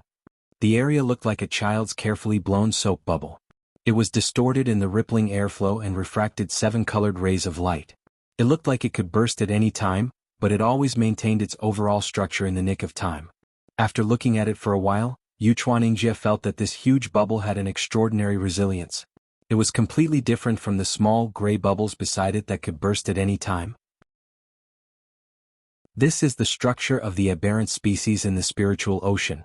If it really existed, it would be very eye-catching. Xianxia praised softly, then shook her head. It's a pity that the current equipment is not enough to analyze its internal structure. A living creature like this that clearly possesses a certain level of intelligence and a fixed spiritual dimension is a very precious research material. It's a pity? Xianxia knew that this Mr. Sakuman, who had already become a spirit, was the ingredient chosen in advance by the Amaterasu cult to make a fresh soup. If he missed tonight, he would not have another chance to study it. Fortunately, there was still enough mutants in this era not to mention other things. Xianxia also noticed that after the mimicry image appeared, the entire projection area was constantly refreshed. Before focusing on Sakuman, the entire spiritual ocean image was dark. The changes brought about by the refresh were not very obvious. But now, with a relatively clear target, there were obvious changes every time the image refreshed. It looked like it had been done by a clumsy editor. It was very uncomfortable. Xianxia had mild obsessive-compulsive disorder. He frowned when he saw this. As expected, it was only a half-finished product. Now he could only force himself to adapt to such flaws. Besides not blinking his eyes, he also secretly turned on the recording function. He recorded the entire process of the mimicry image's display and used it as material for research and analysis. Compared to Sakuman, Xianxia was more interested in the Amaterasu cult. As the undisputed protagonist of tonight's event, what kind of methods would the Pope use? What kind of form would it appear in the spiritual ocean picture? After locking onto Sakuman, the 30th refresh passed. Xianxia finally saw a new change in the mimicry image. It was a crisscrossing band of dark colors. It was like a spider web or a crack in glass that appeared and spread out. Most of them were very slender, but their color was darker. In contrast, the originally dark background became a brighter grayish-white color. These extremely dark lines were like deep crevices. They looked like they could shatter the projection area at any time. It looks like the roots of a large tree. Ha! Xianxia's visual thinking was quite different from Xianxia's. But after being reminded by her, Xianxia immediately thought of a concept that the Amaterasu cult was famous for. Are you talking about the Fusang tree? Xianxia looked over and slightly curled her lips. She shook her head. Haven't you heard of the theory of distinguishing between tools and plants? Xianxia blinked. Elites like him always did their homework before taking action. As a result, even if it was something non-specialized, he would always have some impression of it. It's Luonan again. That's right. It's Professor Luonan's brilliant theory again. In his opinion, the cult's solidified structure in the abyss area is like a towering tree. More importantly, its roots are complex. It reaches down from the abyss area into the dense cage of the spiritual ocean and absorbs nutrients. This is a verification. Xianxia kept his mouth shut. When it came to the foundation of the cult, playing deaf and mute was the minimum level of self-restraint. But he still had some doubts in his heart. The name Fusang Divine Tree was quite appropriate, but what was the corresponding nourishment? After a few more rounds of refreshing, there was an obvious change in the flow of scenes. The colorful bubble that corresponded to Zoe's gate, which was now obviously shrinking, gave Kosuke Yuchuan a more intuitive feeling. This person and those new leaks that had grown out again? What is this long stripe? Xianxia made a new discovery. In the simulated image, there was a faint bright line that ran through the entire projection area. It came diagonally from the top, roughly from the direction of the depths of North Mountain Lake. It moved about 1/10 of the screen's length before suddenly disappearing. A few seconds later, after several refreshes, the conspicuous band of light changed its angle and appeared at the edge of the south bank. At the same time, it twisted and distorted, severing the entire projection effect. Miss Xinyan? Xinyan didn't respond. She just adjusted the equipment, her eyes unprecedentedly focused. After a few operations, the bright stripe disappeared from the projection area once more, as if it was just an accident. Is it a bug in the equipment? The bright stripe appeared once more. This time, it lasted much longer than the previous 2 times. It flickered and cut within the projection area, running amok. Is it a display error or is it a special phenomenon in the mental domain? It's interference. What kind of interference? Bai Xinyan was about to speak when she suddenly froze. Xianxia had more or less the same reaction. This was because at this moment the two of them received the same message from different channels. Tonight's operation is suspended. At this moment, the mimicry image underwent another round of refreshes. In the mind sea, the extremely dark roots were clearly fading away quickly. After a few rounds of refreshes, they disappeared without a trace. Your Majesty. Xianxia subconsciously called out, but he didn't receive any response. When he looked at the projection area again, the bright stripe disappeared once more. Xianxia looked at Bai Xinyan again. The latter was still in a daze, clearly receiving information from other channels. He was a little anxious, but he had to hold it in. After a while, Bai Xinyan curled her lips again. What a terrible experience. What? When you're cooking soup, you discover someone stirring your soup. This is probably what it feels like. Xianxia could guess. The key was the following information. Who is it? Currently, I can only see the soup swirling, but I can't find the stirring spoon. This is a magic trick. Perhaps it's a chance encounter, perhaps it's a prank, or perhaps it's a targeted attack. Regardless, this is a problem at the level of an extraordinary. With Pope Hayaki's cautiousness, it would be difficult for him to take any new actions before he figured it out. After all, there are secrets here that cannot be exposed. Chapter 801. I have many little secrets, little secrets. I have many little secrets, little secrets. I'm not telling you, I'm not telling you, the ancient nursery rhyme swayed in the clouds. It was out of tune, unscrupulous, and carried a little hoarseness and difficulty of the voice-changing period. However, when it spread far away, the lingering sound turned into muffled thunder, overlapping and humming. The empty clouds actually had the reverberation effect of singing karaoke. Luonan, who was singing the nursery rhyme loudly, was still leaping up and down amidst the clouds. He somersaulted several times in a row. He had the momentum of wreaking havoc in the heavens. Only when it was tired of tossing and turning did it spread its limbs and float freely in the depths of the clouds. At this moment, the sun above his head was also releasing its restless pressure in the form of light and heat. Luonan half closed his eyes and felt the slight warmth on his face. His mind calmed down a bit and he felt that his actions were preposterous. He felt that it was even more laughable. He really did laugh out loud, laughing until he was out of breath. In the end, he let out a howl of ah. It wasn't until he roared out the last bit of air in his lungs that his body curled up, his face flushed red and tears flowed from the corners of his eyes that he finally stopped. He returned to his sprawled state and gasped for breath. Luonan no longer had any misgivings. The people who could obstruct him were all dead. The cloud world had finally returned to his control. This was supposed to be his, because this was a magical world discovered by his mother and father. Luonan adhered to this logic. Because of this, Luonan's heart was weighed down by a rock when Gongqi was here. He needed to be careful and hide here and there. Now that Gongqi was thoroughly dead, Luonan's stifled heart rumbled and swelled, rolling up 1,000 emotions. He no longer had a reason to restrain himself. However, this place was too deserted. He did not receive any response. Would it be the same in the future? He followed the clues of his parents and stepped into one realm after another. He thought that he could touch more of their aura, but when he overcame all the difficulties and was moved by his family's rapid improvement, his rationality reflected the reality around him. In the end, it was just a mass of clouds and emptiness. Luonan's eyelids drooped down a bit more. But even so, a bright red glow still pressed in between his half-lidded eyelashes. The stimulating hue was like a dark flame smothered under new charcoal.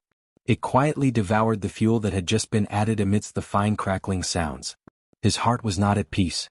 Even though he had just gotten out of his stressful job and vented his frustrations in this boundless world of clouds, the flames in his heart were still burning. Luonan opened his eyes once more. His pupils constricted as he stared at the great wheel of the sun within the layer of clouds and the special environment of the void. The great wheel of the sun appeared slightly distorted. Speaking of which, the emotions that had just been accumulated, released, and then reignited were closely related to the toy above his head. Looking at it for too long wouldn't hurt the eyes, but it would burn the heart. Luonan was unable to remain calm, but he was able to maintain a calm mind. Soon he made a decision. Well, since my condition isn't good, I'll take a break for now. Speaking of which, How long had it been since he'd last slept since he'd carried out the plan to kill Gong Chi? 70 hours? 80 hours? Go to sleep, maybe you will have a good dream that you don't want to wake up from. These thoughts flashed through Luonan's mind twice before he closed his eyes and soon fell asleep.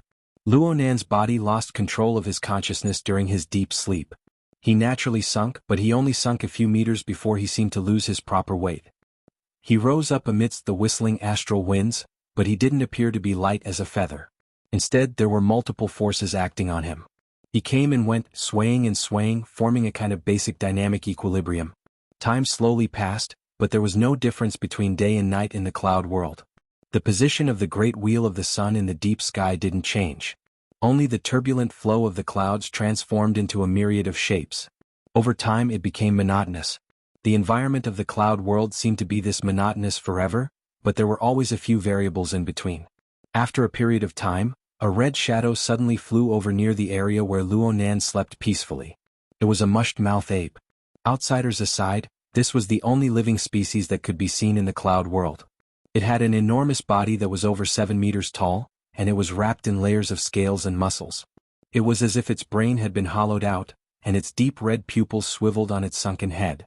It was separated by a distance of several thousand meters, yet it was still able to quickly lock onto a target drifting up and down in the depths of the clouds. The prey was confirmed. Saliva flowed from the area of the mushed-mouth ape's mouth and nose. The multiple signals coming from the body of the prey stimulated the appetite of the mushed-mouth ape. The mushed-mouth ape paused for a moment high up in the distance under the urge of its desire. Then it accelerated with a rumble, diving down towards Luonan's location. The distance of several thousand meters shrank by over 90% in the blink of an eye. Luonan's eyes were still closed, and his breathing was long and even. He was in a state of deep sleep, seeming to be completely unaware of the crisis and changes occurring in the outside world. This was because Luonan let out a long sigh at this time, waking up from his sleep. His own breathing seemed to be affected by the abnormal world around him. It was as muffled as thunder. The mushed-mouth ape, which had already been distorted beyond recognition, suddenly disintegrated amidst the sound of thunder. It transformed into a mass of steaming ash-gray smoke, which was engulfed by the clouds high in the sky. It then dissipated without a trace. Ruiwen. Skip class? School's over. Really? There's no sun or moon in the clouds. Luonan's sunwheel hovered above his head as he vaguely spoke words that lacked sincerity. His consciousness was still not completely awake. It was as if his body was situated in a gravity-free environment. He did a roll high in the air, somewhat clumsily switching to a half-sitting, half-standing posture. A gale just so happened to attack from high up in the sky at this time. The surging clouds and the young girl's pleated skirt rose and fell in a rhythmic manner. The surrounding gray background perfectly reflected a section of snow-white skin. One could feel the exquisite texture even with the naked eye. There's a problem with the angle. Ha! Luonan's body actually broke out in a thin layer of cold sweat under the gaze of Ruiwen's clear and cold eyes. He subconsciously grinned and revealed a smile. I'm saying that the coupling between me and multiple spacetimes isn't too perfect. It's like the gears have gone astray. I need to constantly adjust them. You didn't scare me just now, right? Luonan locked gazes with Ruiwen after he finished speaking. He knew that he had said something stupid. Did this little girl have the concept of fear in her heart? Okay, I'm saying thank you for your help. But right now you still need to prioritize your studies. Don't split your thoughts too much with me. What if you suddenly disappear in school? I'm afraid that a lot of people will have headaches. Ruiwen lowered her head. She was quiet and obedient. This made Luonan feel even more embarrassed. The feeling of loneliness and heartburn he felt before he went to sleep had unknowingly been washed away. He subconsciously reached out his hand to touch Ruiwen's head. But during this process, he heard the muscles and joints of his body emit strange creaking sounds. Something was wrong. Luonan was already used to this sight. See, every time I find my balance, I have to break it up and start over with a bit of external stimulation. There's basically no problem with the God gear aspect. Only the body gear is involved in the fundamental physical restrictions. It's simply impossible to adjust it to the right place in one go. Also, the coupled spacetime environment is like being covered with several thick blankets. Especially the misty labyrinth. There's no blanket at all. It's the type where fluff and cotton fly everywhere. Every time it shakes, it's especially hard to clean up. Luonan chattered endlessly. He mainly talked about how he integrated the laws of the Misty Labyrinth and even the spacetime laws of Earth through his own family's large coordinate system before and after he killed Gong Chi. He also talked about the Blood Soul Temple domain and other small plugins to construct the Luo clan domain. As for the unlucky mushed-mouth ape from before, it simply wasn't worth discussing. With the current construction of this domain, digesting Gong Chi's gambling capital shouldn't be a problem. The most important thing is to constantly adjust and deal with the various bumps in the integration process. Then again, the imbalance between body and soul is an old problem. This core problem isn't something that can be solved in a short time. It's fine to just walk. Right now, the most important thing is to explore and discover. Come. Let's talk inside. I don't need your help right now. As they spoke, the gray void in front of the two melted and caved in, revealing a gap in the door that could accommodate two people entering at the same time. This Luo clan sandwich domain of mine is basically able to perfectly fulfill the function of a transfer station. Luonan relied on the mutual interference and influence of his own structure and the various spacetime environments. He didn't need Ruewen's help to easily open a passage to the Misty Labyrinth. There's no problem on Earth either. It's just that it's a bit troublesome to regulate and adjust afterwards. Fortunately, the cloud world has a special nature. The rules aren't strict enough. Ruewen didn't say anything. She allowed Luonan to hold her shoulders as they stepped through the door. They saw the Misty Labyrinth once more. It was no longer a scene of sand and dust wreaking havoc. At the very least, the area in front of them was like this. What assaulted their faces was a mist like morning mist. It inherited the grayish-white hue of the Luo clan sandwich domain, and it was even thicker. A twisted shadow faintly appeared in front of them. At first glance, it looked as sinister and terrifying as a dancing ghost. TSK. It's gotten dirty again. Luonan blew a breath of air as he spoke. A gale swept forth, and the mist that filled the air dissipated completely in the span of a breath. Luonan explained, every time I fine-tune it, this place becomes a pile of chicken feathers. There's nothing I can do about it. The fragmented laws of the labyrinth permeate everywhere. In addition to my sandwich domain, this is the only place where large-scale adjustments can be made. It's like a bearing. No, it's simply lubricating oil. There's no stable form to speak of. Wherever there's something wrong, I'll pour a jug of it. Ruewen smiled faintly. She could roughly feel the humor that Luonan deliberately stirred up. She didn't speak. She just looked at the enormous object that appeared in the central region after the mist dissipated. The shape and silhouette over there clearly had the appearance of a large tree, and it was the kind that was withered. A withered tree? Ruewen was far too familiar with this. She went to Gear on the north bank every day and looked at the sandbar across the lake. There was a withered tree like this. It stood all alone above the lake, and it hid the secrets of Luonan's parents. You've recovered quite well, right? Luonan led Ruewen over to the withered tree. Ruewen was a bit cautious as she walked within the large hall. This was because there were far too many details within this special space for her. Every inch of movement seemed to touch fine and densely woven spider silk, but she couldn't see the actual object. Felt weird. However, she was able to sense that this place had a more realistic feeling than before. The so-called large hall was originally a trap set up for Gong Chi. It was piled up from the fragments of the misty maze. If it was said that this place was just an enclosed piece of land back then a rough house had been constructed at the very least. Luonan was quite satisfied with this rough house right now. This place is equivalent to a multi-purpose hall. It can be used as a reception room, an activity area, a laboratory. Yeah, it still doesn't meet the requirements to support the operation of the instruments. Of course, the simplest way is to use it as a battlefield, but I'm a bit reluctant to do so. It was probably because of the tree hole. Ruewen's gaze focused on the strange object in the shape of a withered tree in front of her. Looking at it from a close distance, there were still some differences between this toy and the real thing. It couldn't be considered lifelike. However, everything here was pieced together from fragmented configuration fragments. It was tens of millions of times more complex than mosaics and building blocks. It was an extraordinary large project, and all of this had been constructed within a short few dozen hours. Luonan was much more calm and brilliant in this domain. Come, let's go in and take a look. The function is the most important thing. Luonan clearly had the intention of showing off. He knocked on the outer bark of the withered tree, and just like when they entered the misty maze, a door that could accommodate two people side by side opened up. It quietly waited for them to enter. Ruewen had entered the tree hole quite a few times in this space and time. However, she had entered through the passageway at the bottom of the lake in Gear's building. It was quite refreshing to directly pass through the tree trunk. This also reminded her that this place was quite different from the real withered tree. The judgment she just made became a bit fuzzy after entering the first floor. The first floor was the layout of the lounge.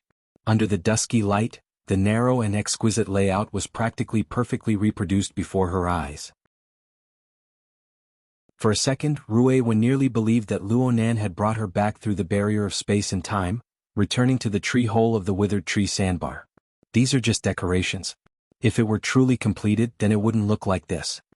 Luonan reached out to touch the inner wall of the tree hole, and waves of ripples actually appeared. The current functional construction is mainly concentrated on the upper level. Come. Big brother will show you something new. Ruiwen followed Luonan up.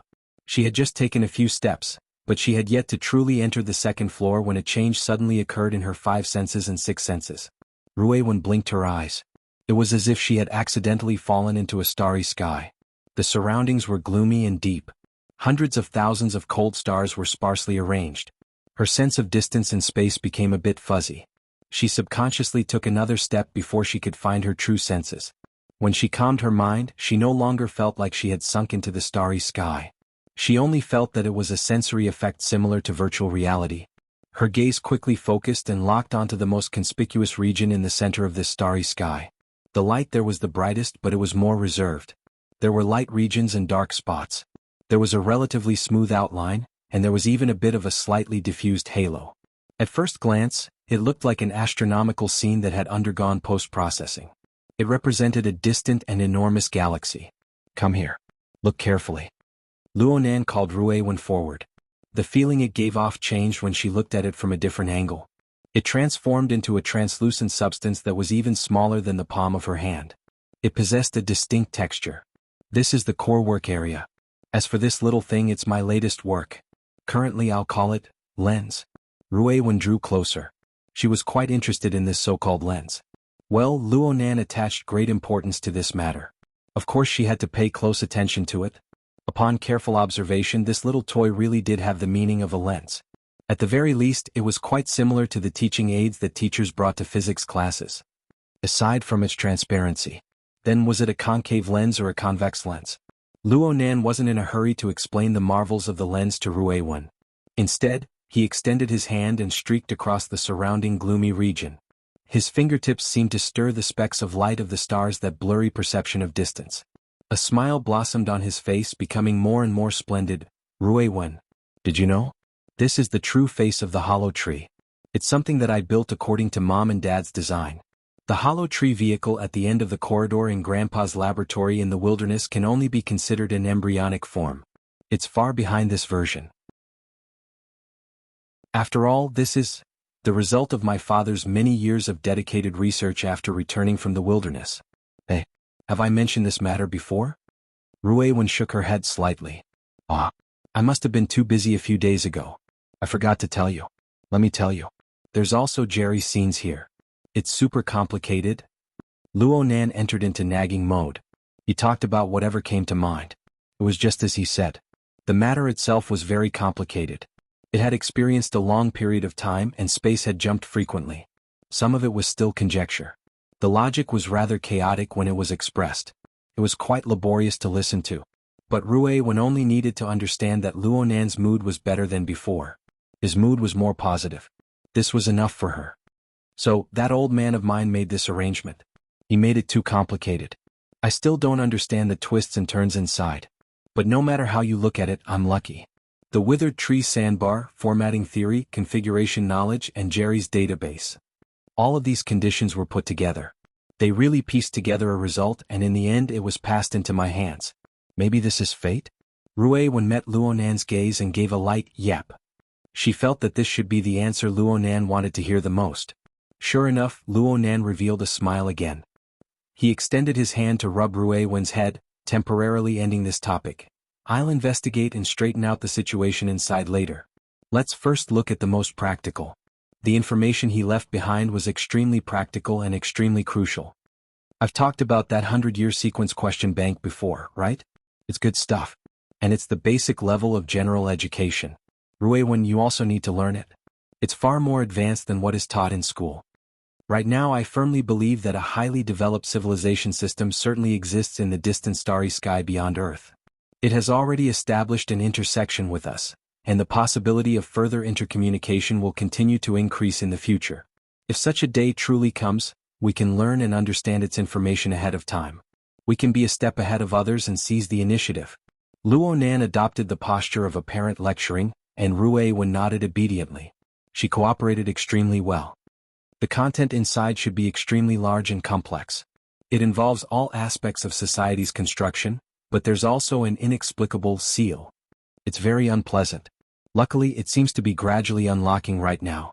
When I did the questions before, there was only the content of configuration theory. But I've secretly unlocked the knowledge of creation in the past 2 days. I've looked at some of it and it's extremely useful. As for why it's unlocked, I suspect that it's directly related to this. Luonan pointed at the lens in the middle of the work area and winked at Ruiwen. How about it? Do you want to give it a try first? Ha. This toy is just a half-finished product, but it's extremely interesting. I can't explain the specifics in a short amount of time. You can come over and give it a try. It's very interesting. Really? Right now Luonan looked like a little kid who couldn't wait to recommend his favorite games and toys to his friends. He hated that he couldn't blow the lens to the skies. There were many words that Ruiwen didn't quite understand, but she absolutely wouldn't refuse his request. Ruiwen leaned her upper body forward once more, closing the distance between her and the lens. She observed it seriously. However, she was still completely confused as to how to operate it. She tilted her head and cast an inquiring gaze at Luonan. Luonan laughed. Wait for me to teach you. It's actually very simple. Your sensing ability is this good. You just need to concentrate. There's a lot of interesting information within this little thing. It's true that it's a bit hard to understand, but I can explain it to you at any time. Ruiwen hesitated for a few seconds. She was mainly trying to extract the true meaning of instructions from Luonan's words. She stared earnestly at the lens before her eyes. She looked beneath the translucent surface, at the endlessly flowing rays of light, as well as the faintly discernible patterns and dark spots. These were all in the midst of dynamic changes. She couldn't see any pattern for the time being. Luonan hurriedly corrected her. I don't use my eyes. I don't use my fleshly body's intuition. Oh, I can't completely break away from this. I need to use this synesthesia of my mental senses. My thoughts are that the collected information can be understood, categorized, and utilized by ordinary people.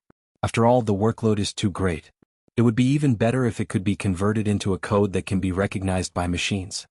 Luckily, Ruiwen was able to understand his messy explanation in the end. She still didn't say a word. Her eyes stared at the lens, but what pierced through it was no longer her line of sight. Instead, it was her soul strength which allowed her to perceive all things. The instant this power made contact with the lens, Ruiwen practically instinctively utilized the technique of body and soul fusion. She searched for the special frequency of fluctuations of the marvelous creation before her eyes, forming a sufficient interference with it. In the blink of an eye, the light waves and shadows projected by the lens transformed into an incomparably rich and enormous flood of information. And it was still growing with an explosive momentum. Even with Ruiwen's special state, she subconsciously furrowed her brows. Careful, careful. Luonan also jumped in fright. He never expected that Ruiwen's soul strength interference would be this efficient and direct. Her compatibility with the lens was top-notch. He was afraid that the little girl would be injured by the flood of information, so he hurriedly adjusted the flow of information from the side. Even at this time, Ruiwen still turned her head and smiled at Luonan. Only then did she truly gather her mind and discern the core image within the flood of information. Luonan stared nervously. A dozen seconds passed before he finally couldn't help but ask, "How is it? Is there anything that can be described?" Conflict. Collision. Excellent. Luonan clapped his hands. That's it. Is there more? It's extremely dense. It's like rain, wind, and water droplets colliding together. Yes, yes, yes. Continue. Continue. There should be 2 directions. 2 kinds of power. They mix together, intensely clashing. They ceaselessly strive to eject things, but they're also absorbing. Luonan suddenly stopped talking. It was also at this time that Ruiwen saw a series of changes occur to the lens, which was in full interference with her soul strength. The edges of the originally clear silhouette blurred. There was a clear tendency towards granulation as a whole. It was as if a layer of frosted sand had been added to it. At first glance, it looked more like a mass of glistening nebula. And the structure of this mass of nebula became unstable. It was restless. There seemed to be a continuous explosion of conflict within it, so it swayed irregularly. It didn't have a clear direction of rotation. Yes, the lens was changing, and it was a corresponding change that occurred with Ruiwen's perception. It practically reproduced the scene that she described perfectly. Don't be affected. Continue. Luonan commanded. Ruiwen was a bit startled. Then she closed her eyes, unaffected by the changes in the lens. She used pure soul strength to sense and restore the image contained within the flood of information. Soon she captured a crucial point. Two kinds of power are in the center. They dominate everything. They are also converging. Aside from collision, there is also a kind of resonant pulsation. Ruiwen recalled an observation experiment from a biology class not too long ago. She found a ready-made example. It's like a pregnant rabbit. The heartbeat of the fetus. Luonan gasped in admiration. Perfect. Actually, Ruiwen still had a few opinions, but it was rather difficult for her to find the corresponding words to describe it. She stopped and opened her eyes once more. The lens no longer looked like a lens at all. It had completely transformed into the shape of a nebula. The center was shrunken, yet it was the brightest. The periphery was in the shape of dust and mist. It seemed that it wanted to pull out a few spiral arms, but it gave up because of its unstable state. Do you know what it corresponds to? The mist labyrinth. Ruiwen already understood. Yes, it's the reflection of the mist labyrinth. Of course, it's depicted by our perception. It's based on the signal waves that come from every corner of the mist labyrinth. They're collected by the tree hole, magnified and gathered within the lens. Then we analyze, categorize and reproduce them. Luonan faced Ruiwen and revealed a large grin. It's a very useful tool, right? Ruiwen nodded. Luonan snapped his fingers, and a projection of a double helix diagram appeared to one side of the lens nebula. Oh, this is the design blueprint of the tool. It's the key information left behind by my old man. Luonan enlarged the projection in a timely manner as he spoke. Now they could see that the structure was similar to the double helix of DNA. The nodes that connected the two long strands were absolutely not base pairs like ACTG. Instead, they were complex three-dimensional diagrams that were so complex and precise that it made one's eyes pop. Similarly, they were paired in pairs. They were linked to each other, displaying an extremely direct correspondence. These two chains. One is a collection of tool diagrams. The other is a collection of surveying and mapping drawings. Every version of the tool should be a version of surveying and mapping results.